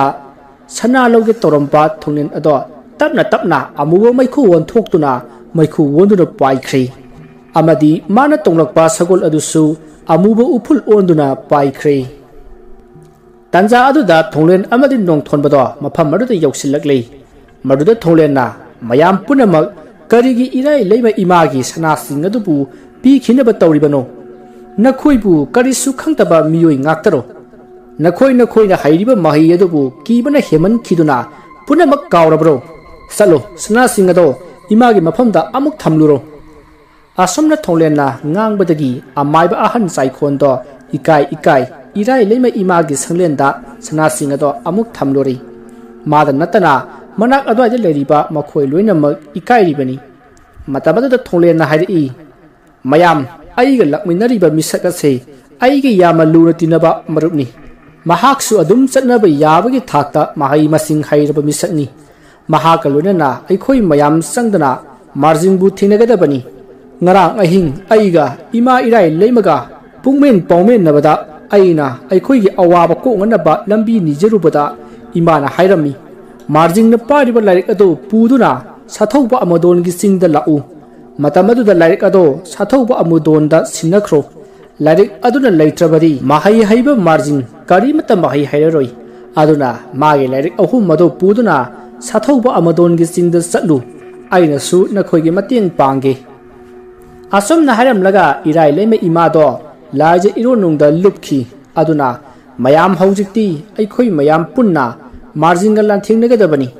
हौजिक मान लैरिबा मफम मदुसु अइना खंगले अदुना मफम मदुदा चटलगा मागी लैरिक अहुमदो लौरुरसी असमना थोंगलेना हाइरकपदा अमाइबा अमना ओजा लैरिक तो अइखोयना कोइपु पुदुना लैबगी सरु मार्जिंग दु ओइना हातोकलसी ꯑꯩꯈꯣꯏ ꯃꯌꯥꯝ ꯄꯨꯂꯞ ꯆꯠꯂꯒ ꯃꯥ ꯑꯃ ꯍꯥꯠꯄꯗ ꯀꯔꯤꯁꯨ ꯂꯩꯇꯕ ꯊꯕꯛꯅꯤ ꯑꯃꯥꯏꯕ ꯑꯗꯨꯒꯤ ꯋꯥꯗꯨ ꯇꯥꯕꯗ ꯅꯣꯡꯊꯣꯟꯕꯅ ꯑꯣꯏꯅ ꯈꯨꯝꯂꯛꯏ ꯃꯌꯥꯝ ꯃꯥꯔꯖꯤꯡꯁꯦ ꯏꯆꯝ ꯆꯝꯕ ꯑꯃꯥꯏꯕ ꯑꯃ ꯅꯠꯇꯦꯅꯦ ꯑꯩꯈꯣꯏꯅ ꯃꯥꯒꯤ ꯃꯅꯥꯛꯇ ꯆꯪꯂꯨꯕ ꯍꯥꯏꯕꯁꯤ ꯏꯔꯥꯏ ꯂꯥꯏꯅ ꯍꯦꯛꯇ ꯆꯪꯕ ꯉꯝꯒꯗꯕ ꯅꯠꯇꯦ ꯃꯈꯜ ꯃꯈꯥ ꯀꯌꯥꯒꯤ ꯂꯥꯂꯧꯅꯤ ꯃꯥꯅ ꯁꯤꯜꯂꯛꯀꯗꯧꯔꯤꯕꯁꯦ ꯍꯧꯖꯤꯛ ꯃꯌꯥꯝꯁꯨ ꯎꯔꯕ ꯅꯠꯇ꯭ꯔꯣ ꯁꯒꯣꯜ ꯇꯣꯡꯕ ꯑꯃ ꯂꯥꯛꯂꯒ ꯁꯅꯥꯁꯤꯡ ꯑꯁꯤ ꯄꯨꯅꯅꯕ ꯍꯣꯠꯅꯔꯝꯂꯤꯕꯗꯣ ꯑꯗꯨꯅ ꯃꯥꯒꯤ ꯌꯨꯝꯗ ꯆꯪꯁꯤꯟꯕ ꯍꯥꯏꯕꯁꯤ ꯑꯔꯥꯏꯕ ꯑꯃ ꯅꯠꯇꯦ ꯑꯗꯨꯕꯨ ꯑꯩꯈꯣꯏ ꯆꯪꯁꯤꯟꯗꯕꯗꯤ ꯌꯥꯗꯦ ꯑꯗꯨꯅ ꯃꯐꯝ ꯑꯁꯤꯗ ꯂꯩꯔꯤꯕ ꯑꯣꯖꯥ ꯑꯃꯥꯏꯕ ꯄꯨꯝꯅꯃꯛ ꯇꯥꯕꯤꯌꯨ ꯃꯐꯝ ꯑꯁꯤꯗ ꯅꯈꯣꯏ ꯈꯔ ꯂꯩꯕꯤꯍꯧꯔꯣ ꯑꯗꯨꯒ ꯑꯩꯈꯣꯏ ꯈꯔꯅ ꯃꯥꯔꯖꯤꯡꯒꯤ ꯃꯅꯥꯛꯇ ꯆꯠꯂꯒ ꯂꯥꯟꯊꯦꯡꯅꯔꯨꯔꯒꯦ ꯑꯁꯨꯝꯅ ꯃꯈꯣꯏ ꯃꯌꯥꯝ ꯋꯥ ꯇꯥꯟꯅꯕ ꯂꯣꯏꯔꯕ ꯃꯇꯨꯡ ꯃꯈꯣꯏ ꯄꯨꯂꯞ ꯏꯔꯥꯏ ꯂꯩꯃ ꯏꯃꯥꯕꯨ ꯈꯨꯔꯨꯝꯖꯔꯒ ꯃꯥꯔꯖꯤꯡꯒꯤ ꯃꯅꯥꯛꯇ ꯆꯠꯀꯗꯕ ꯃꯤꯁꯤꯡ ꯑꯗꯣ ꯈꯟꯗꯣꯛꯂꯤ ꯑꯗꯨꯒ ꯁꯪꯂꯦꯟ ꯑꯁꯤꯕꯨ ꯉꯥꯛ ꯁꯦꯜꯍꯧꯒꯗꯕ ꯀꯥꯡꯕꯨ ꯑꯗꯨꯁꯨ ꯈꯟꯗꯣꯛꯂꯤ ꯑꯁꯨꯝꯅ ꯁꯤꯟꯗꯣꯛꯅꯔꯤꯉꯩ ꯉꯔꯥꯡꯒꯤ ꯃꯇꯧꯒꯨꯝ ꯑꯇꯤꯌꯥ ꯃꯊꯛꯇ ꯑꯃꯨꯕ ꯆꯕꯨꯜ ꯑꯗꯣ ꯄꯥꯏꯔꯛꯂꯤ ꯍꯟꯗꯛꯇꯤ ꯆꯕꯨꯜ ꯑꯃꯇꯪ ꯅꯠꯇ꯭ꯔꯤ ꯑꯍꯨꯝ ꯁꯨꯔꯤ ꯑꯁꯨꯝꯅ ꯄꯥꯏꯔꯛꯂꯤꯕ ꯑꯃꯨꯕ ꯆꯕꯨꯜ ꯑꯗꯨꯅ ꯈꯨꯜ ꯑꯗꯣ ꯍꯦꯛ ꯌꯧꯕꯒ ꯑꯃꯨꯕ ꯃꯩꯈꯨ ꯃꯌꯥꯝꯅ ꯑꯇꯤꯌꯥ ꯄꯨꯝꯕ ꯀꯨꯞꯁꯤꯜꯂꯛꯂꯤ ꯃꯔꯝ ꯑꯗꯨꯅ ꯅꯨꯃꯤꯠ ꯃꯉꯥꯜ ꯐꯪꯗꯗꯨꯅ ꯄꯨꯡꯃꯝ ꯃꯝꯁꯤꯜꯂꯛꯂꯤ ꯇꯥꯟꯖꯥ ꯑꯗꯨꯗ ꯅꯣꯡꯊꯛꯇꯒꯤ ꯑꯈꯥꯛ ꯑꯔꯥꯎꯒ ꯂꯣꯏꯅꯅ ꯕꯔꯖ ꯀꯌꯥ ꯇꯥꯔꯛꯇꯨꯅ ꯈꯨꯜ ꯑꯗꯨꯒꯤ ꯌꯨꯝ ꯀꯌꯥ ꯃꯩꯅ ꯆꯥꯛꯂꯤ ꯑꯃꯗꯤ ꯃꯤ ꯀꯌꯥꯁꯨ ꯁꯤꯕ ꯌꯥꯎꯔꯛꯂꯤ ꯑꯁꯨꯝꯅ ꯇꯧꯅꯔꯤꯉꯩ ꯍꯤꯡꯁꯥꯏ ꯌꯩꯇꯝꯕ ꯃꯥꯟꯕ ꯋꯥꯡꯖꯤꯡ ꯋꯥꯡꯕ ꯅꯣꯔꯣꯛꯀꯤ ꯐꯠꯇ꯭ꯔꯕ ꯂꯥꯏꯁꯤꯡ ꯑꯗꯣ ꯂꯩꯅꯨꯡꯗꯒꯤ ꯐꯥꯎꯒꯠꯂꯛꯇꯨꯅ ꯑꯐꯪ ꯑꯐꯪꯕ ꯍꯥꯠꯄ ꯍꯧꯔꯛꯂꯤ ꯍꯥꯏꯔꯤꯕ ꯃꯌꯥꯝꯁꯤꯡ ꯑꯗꯨꯗ ꯈꯨꯜ ꯑꯗꯨꯗ ꯂꯩꯍꯧꯔꯤꯕ ꯃꯤꯌꯥꯝ ꯑꯃꯗꯤ ꯑꯃꯥꯏꯕꯁꯤꯡꯒ ꯑꯀꯟꯕ ꯃꯑꯣꯡꯗ ꯂꯥꯟꯊꯦꯡꯅꯔꯛꯂꯤ ꯇꯧꯔꯛꯂꯤꯕ ꯑꯁꯤ ꯈꯨꯜ ꯑꯁꯤꯗ ꯂꯩꯔꯤꯕ ꯃꯤꯑꯣꯏ ꯈꯛꯇꯗ ꯅꯠꯇ꯭ꯔꯤ ꯈꯨꯜ ꯑꯁꯤꯗ ꯂꯩꯔꯝꯕ ꯍꯧꯖꯤꯛꯅ ꯑꯇꯣꯞꯄ ꯈꯨꯜꯗ ꯂꯥꯟꯖꯦꯟꯅꯈꯤꯕ ꯃꯤꯌꯥꯝ ꯃꯔꯨꯗꯁꯨ ꯑꯋꯥ ꯆꯩꯅꯥ ꯀꯌꯥ ꯐꯥꯎꯍꯟꯗꯨꯅ ꯋꯥꯅ ꯆꯥꯛꯅ ꯇꯦꯡꯊꯥꯅ ꯑꯣꯏꯅ ꯂꯥꯎꯅꯔꯛꯂꯤ ꯇꯥꯟꯖꯥ ꯑꯗꯨꯗ ꯊꯣꯡꯂꯦꯟꯅ ꯑꯁꯨꯝꯅ ꯐꯠꯇ꯭ꯔꯕ ꯂꯌꯥꯝꯁꯤꯡ ꯑꯁꯤꯒ ꯂꯥꯟꯊꯦꯡꯅꯗꯨꯅ ꯑꯁꯨꯝ ꯂꯩꯔꯕꯗꯤ ꯑꯩꯈꯣꯏ ꯃꯊꯪ ꯁꯤꯔꯛꯄ ꯅꯠꯇꯅ ꯀꯔꯤꯁꯨ ꯀꯥꯟꯅꯔꯔꯣꯏ ꯑꯗꯨꯅ ꯅꯈꯣꯏ ꯈꯔ ꯋꯥꯔꯕꯁꯨ ꯋꯥꯅ ꯂꯥꯟꯊꯦꯡꯅꯍꯧꯔꯣ ꯑꯗꯨꯒ ꯑꯩꯈꯣꯏ ꯈꯔꯅ ꯃꯥꯔꯖꯤꯡꯒꯤ ꯃꯅꯥꯛꯇ ꯆꯠꯂꯁꯤ ꯑꯁꯨꯝꯅ ꯍꯥꯏꯅꯗꯨꯅ ꯊꯣꯡꯂꯦꯟ ꯑꯃꯗꯤ ꯅꯣꯡꯊꯣꯟꯕꯗꯣ ꯃꯈꯣꯏ ꯈꯔꯒ ꯃꯥꯔꯖꯤꯡꯅ ꯂꯩꯔꯤꯕ ꯎꯃꯪ ꯑꯗꯨꯗ ꯂꯥꯛꯂꯤ ꯑꯁꯨꯝ ꯂꯥꯛꯄꯅ ꯃꯈꯣꯏ ꯃꯥꯔꯖꯤꯡꯒꯤ ꯎꯃꯪ ꯑꯗꯨ ꯌꯧꯔꯤ ꯑꯗꯨꯕꯨ ꯎꯃꯪ ꯑꯗꯨꯗ ꯀꯔꯤꯃꯠꯇ ꯂꯩꯕ ꯎꯈꯤꯗꯦ ꯃꯗꯨꯗ ꯑꯃꯥꯏꯕ ꯑꯃꯅ ꯊꯣꯡꯂꯦꯟꯗ ꯑꯣꯖꯥ ꯀꯔꯤꯃꯠꯇꯁꯨ ꯂꯩꯇꯕ ꯎꯃꯪ ꯑꯁꯤꯗ ꯂꯥꯛꯂꯤꯕ ꯑꯁꯤꯕꯨ ꯀꯔꯤ ꯀꯥꯟꯅꯅꯕꯅꯣ ꯑꯁꯣꯝꯗꯅ ꯑꯀꯟꯕ ꯂꯥꯟꯊꯦꯡꯅꯍꯧꯔꯤ ꯂꯥꯟ ꯂꯩꯊꯣꯛꯄ ꯑꯣꯏꯅ ꯊꯣꯛꯀꯅꯤꯗ ꯃꯁꯤꯗꯤ ꯑꯃꯥꯏꯕ ꯑꯗꯨꯅ ꯍꯥꯏꯔꯤꯕ ꯋꯥ ꯑꯗꯨ ꯊꯣꯡꯂꯦꯟꯅ ꯀꯔꯤꯁꯨ ꯇꯥꯁꯤꯜꯂꯨꯗꯦ ꯃꯍꯥꯛꯅ ꯇꯞꯅ ꯐꯝꯊꯔꯒ ꯃꯈꯨꯠ ꯑꯗꯣ ꯂꯩꯕꯥꯛꯇ ꯅꯝꯂꯒ ꯃꯥꯔꯖꯤꯡꯕꯨ ꯀꯗꯥꯏꯗ ꯂꯩ ꯍꯥꯏꯗꯨꯅ ꯃꯍꯥꯛꯀꯤ ꯍꯩꯖꯕ ꯂꯩꯋꯥ ꯃꯟꯇ꯭ꯔ ꯁꯤꯖꯤꯟꯅꯗꯨꯅ ꯌꯦꯡꯂꯛꯏ ꯃꯍꯥꯛꯅ ꯑꯁꯨꯝꯅ ꯌꯦꯡꯕꯗꯒꯤ ꯎꯃꯪ ꯑꯁꯤꯗ ꯂꯩꯔꯦ ꯍꯥꯏꯕ ꯈꯪꯂꯤ ꯃꯁꯤꯗꯒꯤ ꯊꯣꯡꯂꯦꯟꯅ ꯅꯣꯡꯊꯣꯟꯕꯗ ꯌꯦꯡꯉꯛꯏ ꯃꯤꯠꯌꯦꯡ ꯑꯗꯣ ꯈꯪꯕꯗꯒꯤ ꯅꯣꯡꯊꯣꯟꯕꯅ ꯃꯥꯅ ꯄꯥꯏꯔꯛꯄ ꯊꯥꯡꯁꯥꯡ ꯑꯗꯨꯗ ꯂꯩꯋꯥ ꯑꯃ ꯁꯣꯜꯂꯒ ꯂꯩꯃꯥꯏꯗ ꯌꯨꯡꯈꯤ ꯑꯗꯨꯝꯅ ꯍꯦꯛ ꯌꯨꯡꯕꯒ ꯃꯈꯣꯏ ꯃꯌꯥꯝꯒꯤ ꯃꯃꯥꯡꯗ ꯊꯥꯞꯅ ꯌꯨꯝ ꯑꯃ ꯂꯩꯕꯗꯨ ꯎꯔꯦ ꯑꯗꯨꯕꯨ ꯌꯨꯝ ꯑꯗꯨ ꯌꯧꯅꯅꯕ ꯆꯠꯀꯗꯕ ꯂꯝꯕꯤ ꯑꯗꯨꯗ ꯀꯤꯔꯕ ꯂꯥꯏꯃꯨ ꯃꯌꯥꯝ ꯑꯃꯅ ꯎꯇꯣꯟꯗ ꯇꯣꯡꯗꯨꯅ ꯂꯩꯔꯤꯕꯗꯣ ꯎꯔꯤ ꯃꯗꯨ ꯎꯕꯗ ꯑꯃꯥꯏꯕ ꯃꯌꯥꯝꯗꯣ ꯁ꯭ꯋꯥꯏ ꯂꯥꯎꯏ ꯑꯁꯨꯝꯅ ꯆꯔꯥꯡꯅꯗꯨꯅ ꯂꯩꯔꯤꯉꯩ ꯎꯁꯥ ꯑꯃꯗ ꯂꯦꯞꯄꯒ ꯂꯩꯔꯝꯕ ꯃꯨꯁꯤꯟ ꯃꯨꯕ ꯂꯥꯏꯃꯨ ꯑꯃ ꯃꯥꯒꯤ ꯃꯁꯥ ꯑꯗꯣ ꯃꯩꯈꯨ ꯑꯣꯏ ꯃꯅꯤꯜ ꯑꯣꯏꯅ ꯃꯨꯁꯤꯟ ꯃꯨꯅ ꯌꯥꯡꯅ ꯄꯥꯏꯁꯤꯜꯂꯛꯂꯒ ꯑꯃꯥꯏꯕ ꯑꯃꯒꯤ ꯃꯁꯥꯗ ꯁꯥꯐꯨ ꯀꯟꯅ ꯊꯣꯝꯈꯤ ꯃꯗꯨꯗ ꯑꯃꯥꯏꯕ ꯑꯗꯣ ꯂꯩꯃꯥꯏꯗ ꯂꯣꯡꯅ ꯇꯥꯈꯤ ꯑꯁꯨꯝꯅ ꯂꯥꯏꯃꯨ ꯑꯗꯨꯅ ꯊꯣꯝꯈꯤꯕ ꯑꯃꯥꯏꯕ ꯑꯗꯣ ꯈꯨꯗꯛ ꯑꯗꯨꯗ ꯃꯨꯁꯤꯜꯂꯛꯇꯨꯅ ꯈꯔ ꯀꯪꯁꯤꯟꯈ꯭ꯔꯦ ꯌꯦꯡꯕꯗ ꯃꯤ ꯑꯁꯤꯕ ꯑꯀꯪꯕ ꯃꯥꯟꯈ꯭ꯔꯦ ꯃꯇꯧ ꯑꯁꯨꯝꯅ ꯑꯃꯥꯏꯕ ꯑꯃꯅ ꯀꯤꯅꯤꯡꯉꯥꯏ ꯑꯣꯏꯕ ꯃꯑꯣꯡꯗ ꯁꯤꯕ ꯑꯁꯤꯗ ꯃꯌꯥꯝꯗꯣ ꯆꯦꯟꯅꯕ ꯍꯧꯔꯛꯏ ꯃꯗꯨꯗ ꯅꯣꯡꯊꯣꯟꯕꯅ ꯃꯥꯒꯤ ꯊꯥꯡ ꯑꯗꯨꯗ ꯂꯩꯋꯥ ꯁꯣꯜꯂꯒ ꯍꯧꯖꯤꯛ ꯂꯥꯏꯃꯨ ꯑꯃꯅ ꯍꯥꯠꯈꯤꯕ ꯑꯃꯥꯏꯕ ꯑꯗꯨꯗ ꯈꯪꯊꯤꯟ ꯊꯤꯟꯈꯤ ꯑꯗꯨꯝꯅ ꯍꯦꯛ ꯊꯤꯜꯂꯨꯕꯗ ꯑꯃꯥꯏꯕ ꯑꯗꯨꯕꯨ ꯍꯥꯠꯂꯝꯕ ꯂꯥꯏꯃꯨ ꯑꯗꯣ ꯂꯥꯎ ꯈꯣꯡꯕ ꯍꯧꯔꯛꯏ ꯃꯍꯥꯛꯅ ꯂꯥꯎꯔꯛꯄ ꯑꯗꯨꯗ ꯑꯇꯣꯞꯄꯗ ꯂꯩꯔꯤꯕ ꯂꯥꯏꯃꯨ ꯃꯌꯥꯝ ꯑꯗꯨꯁꯨ ꯃꯈꯣꯏ ꯃꯌꯥꯝꯒꯤ ꯃꯅꯥꯛ ꯇꯝꯅ ꯄꯥꯏꯁꯤꯜꯂꯛꯂꯤ ꯃꯗꯨꯗ ꯊꯣꯡꯂꯦꯟꯅ ꯃꯌꯥꯝ ꯄꯨꯝꯅꯃꯛ ꯅꯪꯒꯤ ꯊꯧꯅꯥ ꯎꯠꯇꯨꯅ ꯂꯥꯟꯊꯦꯡꯅꯔꯣ ꯑꯁꯤ ꯍꯥꯏꯔꯝꯃꯒ ꯅꯣꯡꯊꯣꯟꯕꯒ ꯄꯨꯟꯅ ꯃꯕꯥꯅꯤ ꯃꯥꯔꯖꯤꯡꯒꯤ ꯁꯪ ꯑꯗꯨꯗ ꯆꯦꯟꯁꯤꯟꯈ꯭ꯔꯦ ꯃꯇꯝ ꯑꯗꯨꯗ ꯃꯥꯔꯖꯤꯡꯗꯣ ꯃꯃꯤꯠ ꯎꯏꯁꯤꯟꯗꯨꯅ mamangda migi makok sagi makok amadi I asingba kaya kattuna maira thanduna akanba puja tawrumkhi madu ubada nongthonbana tanja se manghal lagumsi larika se lawdabasu yananaba ai hekta halage haiduna mana paiba thang aduna yanthagi haiduna haithari asumna mahang hek haitharakpaga nongthonbado lengoi lamgi marbumi amada phaugalakli marda nongthonbado punga ngai akoiba aduda koyeng yengi adubu magi akoibada samudragum pakna sandukriba lengoi mayam adu natana karisu udre tawriba mataw aduda mahak punga ngai tanja aduda thonglena itaw nongthonba nangbu kedorage haiduna kawbuge makhol taakhi marda nongthonbana itaw ai marbumi amada leire haiduna khumki marda thonglena makhutta lewa ama solaga nongthonbagi mamaida khubakna thakhi adumna thabda nongthonbada hanagi wakhalda laklei mahana wakhal lakpadati mahak thonglengi sagol maningda tongduna leiramli maruda nongthonbana itaw aina karamna sida leiramlibano haina hanglei maruda thonglena itaw nangna marjingda thangna haitharamlaga asaba murtigum leikhibaduda aina kaidoroge hangbada nangna ai marbumida leire haibagi makhol aina takhi maruda aina khupakna thabada wakhal laktana ibani sagol tongaga thoro ibanatro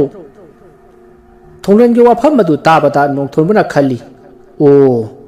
aina marbumidagi amu halakpagi wakhal maraktuda itawna sagol thokhiba is kayada haikhra majingi mahaino aibu ngahaktangdi magi michangna koipu hekpuida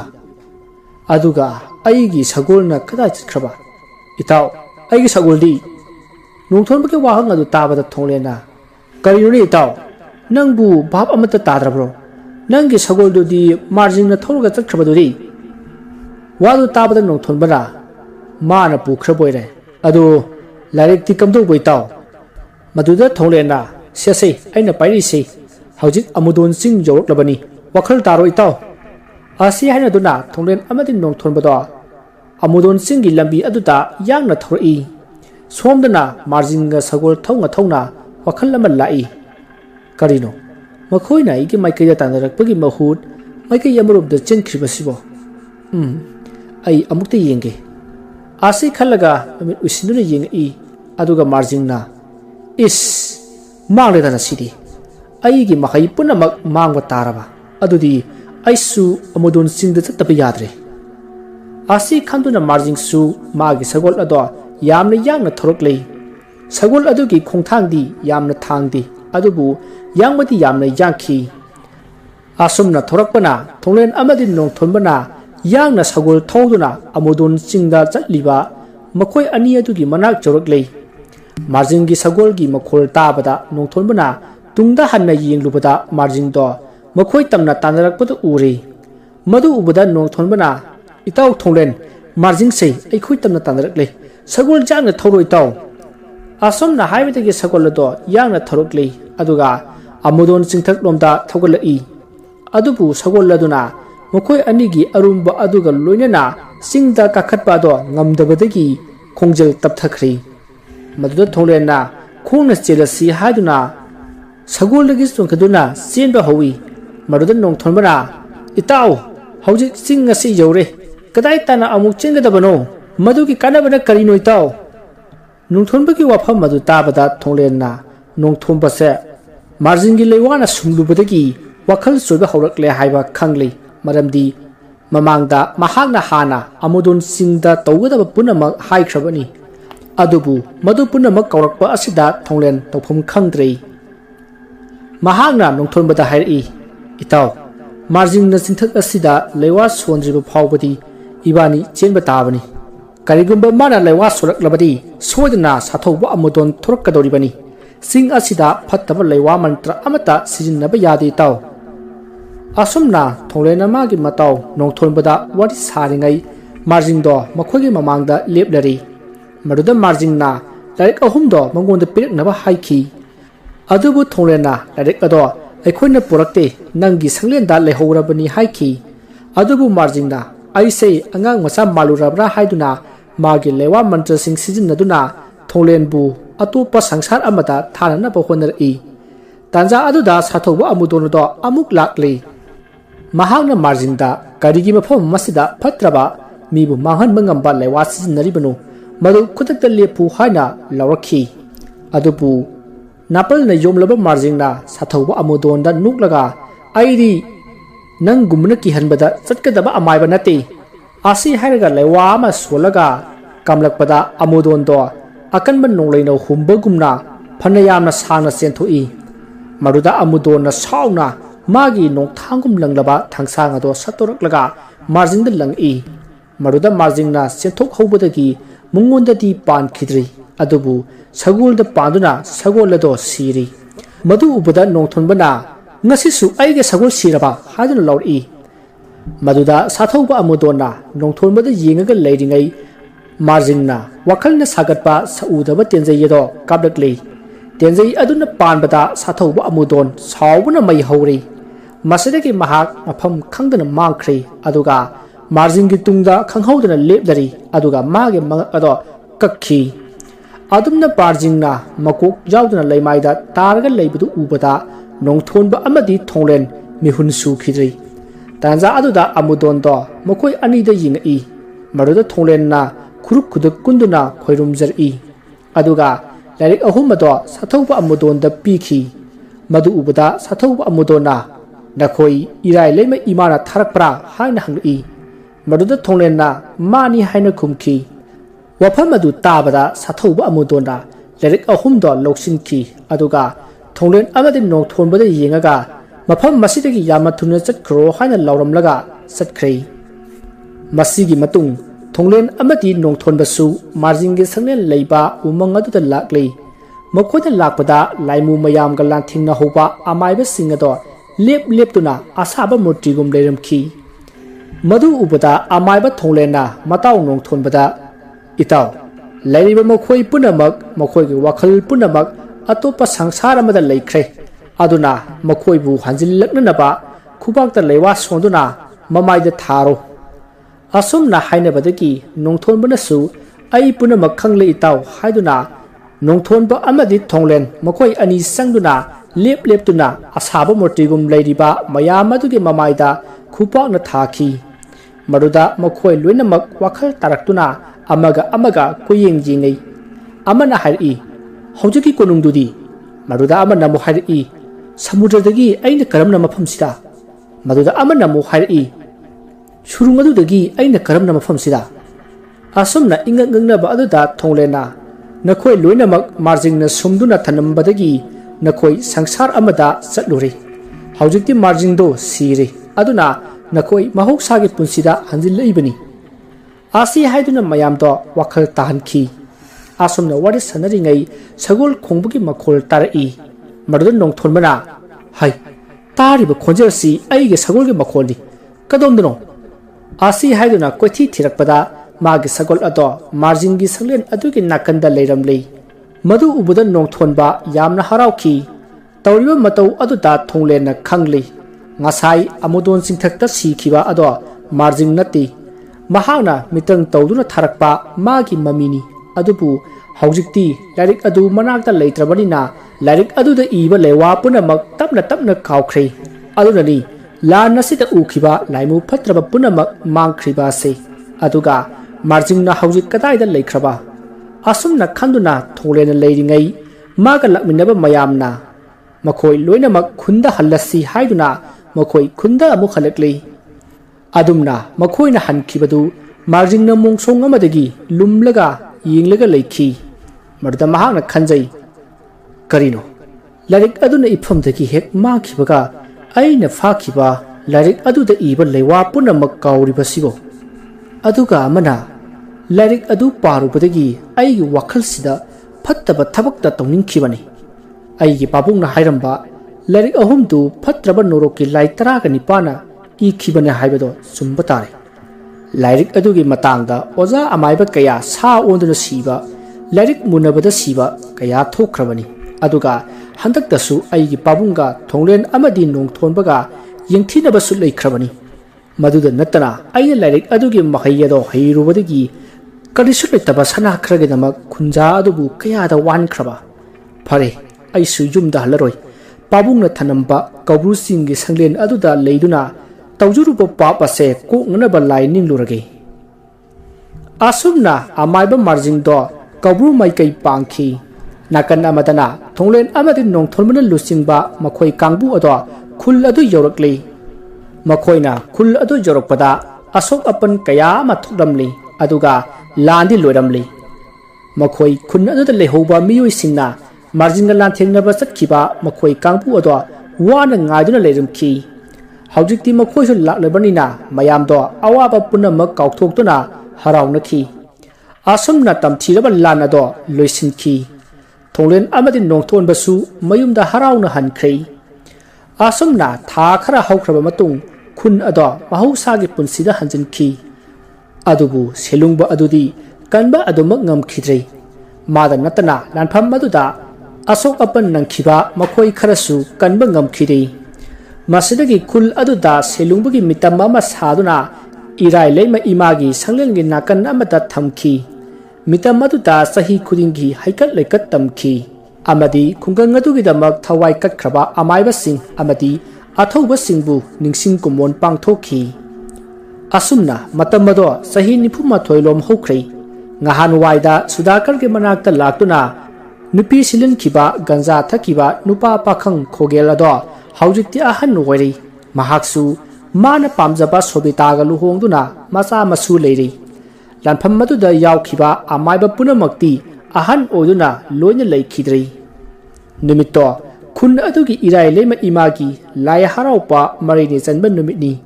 numit aduta khogel gi masu nupina mapu khogel da खुल असिद लेरिबा इराय lemma इमासे मुन्नबगी अचौबा लान अमा थोखि हाय चुम्ब्रैपु हायना हंगई मरुदा खोगेलना चुमी चुमी ngasiदगी सही निफु निफुमाथोयगी मतमदा थोखिबनी मतमदुददी ऐसे सही कुनमरी कुनमंगा रोमदा सुबदा ngaरिबा मतमनी आसी हायदुना थोखिबा वरि सिंगदो लिखि असमना वरि सना सना लाकपना हौजिक्ति मसु मपु लाइबुंग जौरी लाइबुंग अदुदा खुनगी मियामना जगोय खुथेक तमदुना हराव नुगाइना जगोय साबदु उरगा खोगेल माइथोंग मका लामना मोमोन नोखी मथंग मनाव नाइना चथजरकलिबा खुल लेकाय हारिबा वारि असि मतांग असिदा लोइसिनजरी वारि असिदा सोकिबा लानकिबा वाहि वता खिबिक ताबिरिबा सिंगना पुक्चेल चावना गाकपिगनी मतुंग तारकपता नुगाइ नुगाइबा वारि कया अमुक पुजरकी ngasiगी दमकतति मयामपु अमुका हन्ना मखल मथेल मणिपुर चेनिन्ना इकोक नोना खुरुमजरी।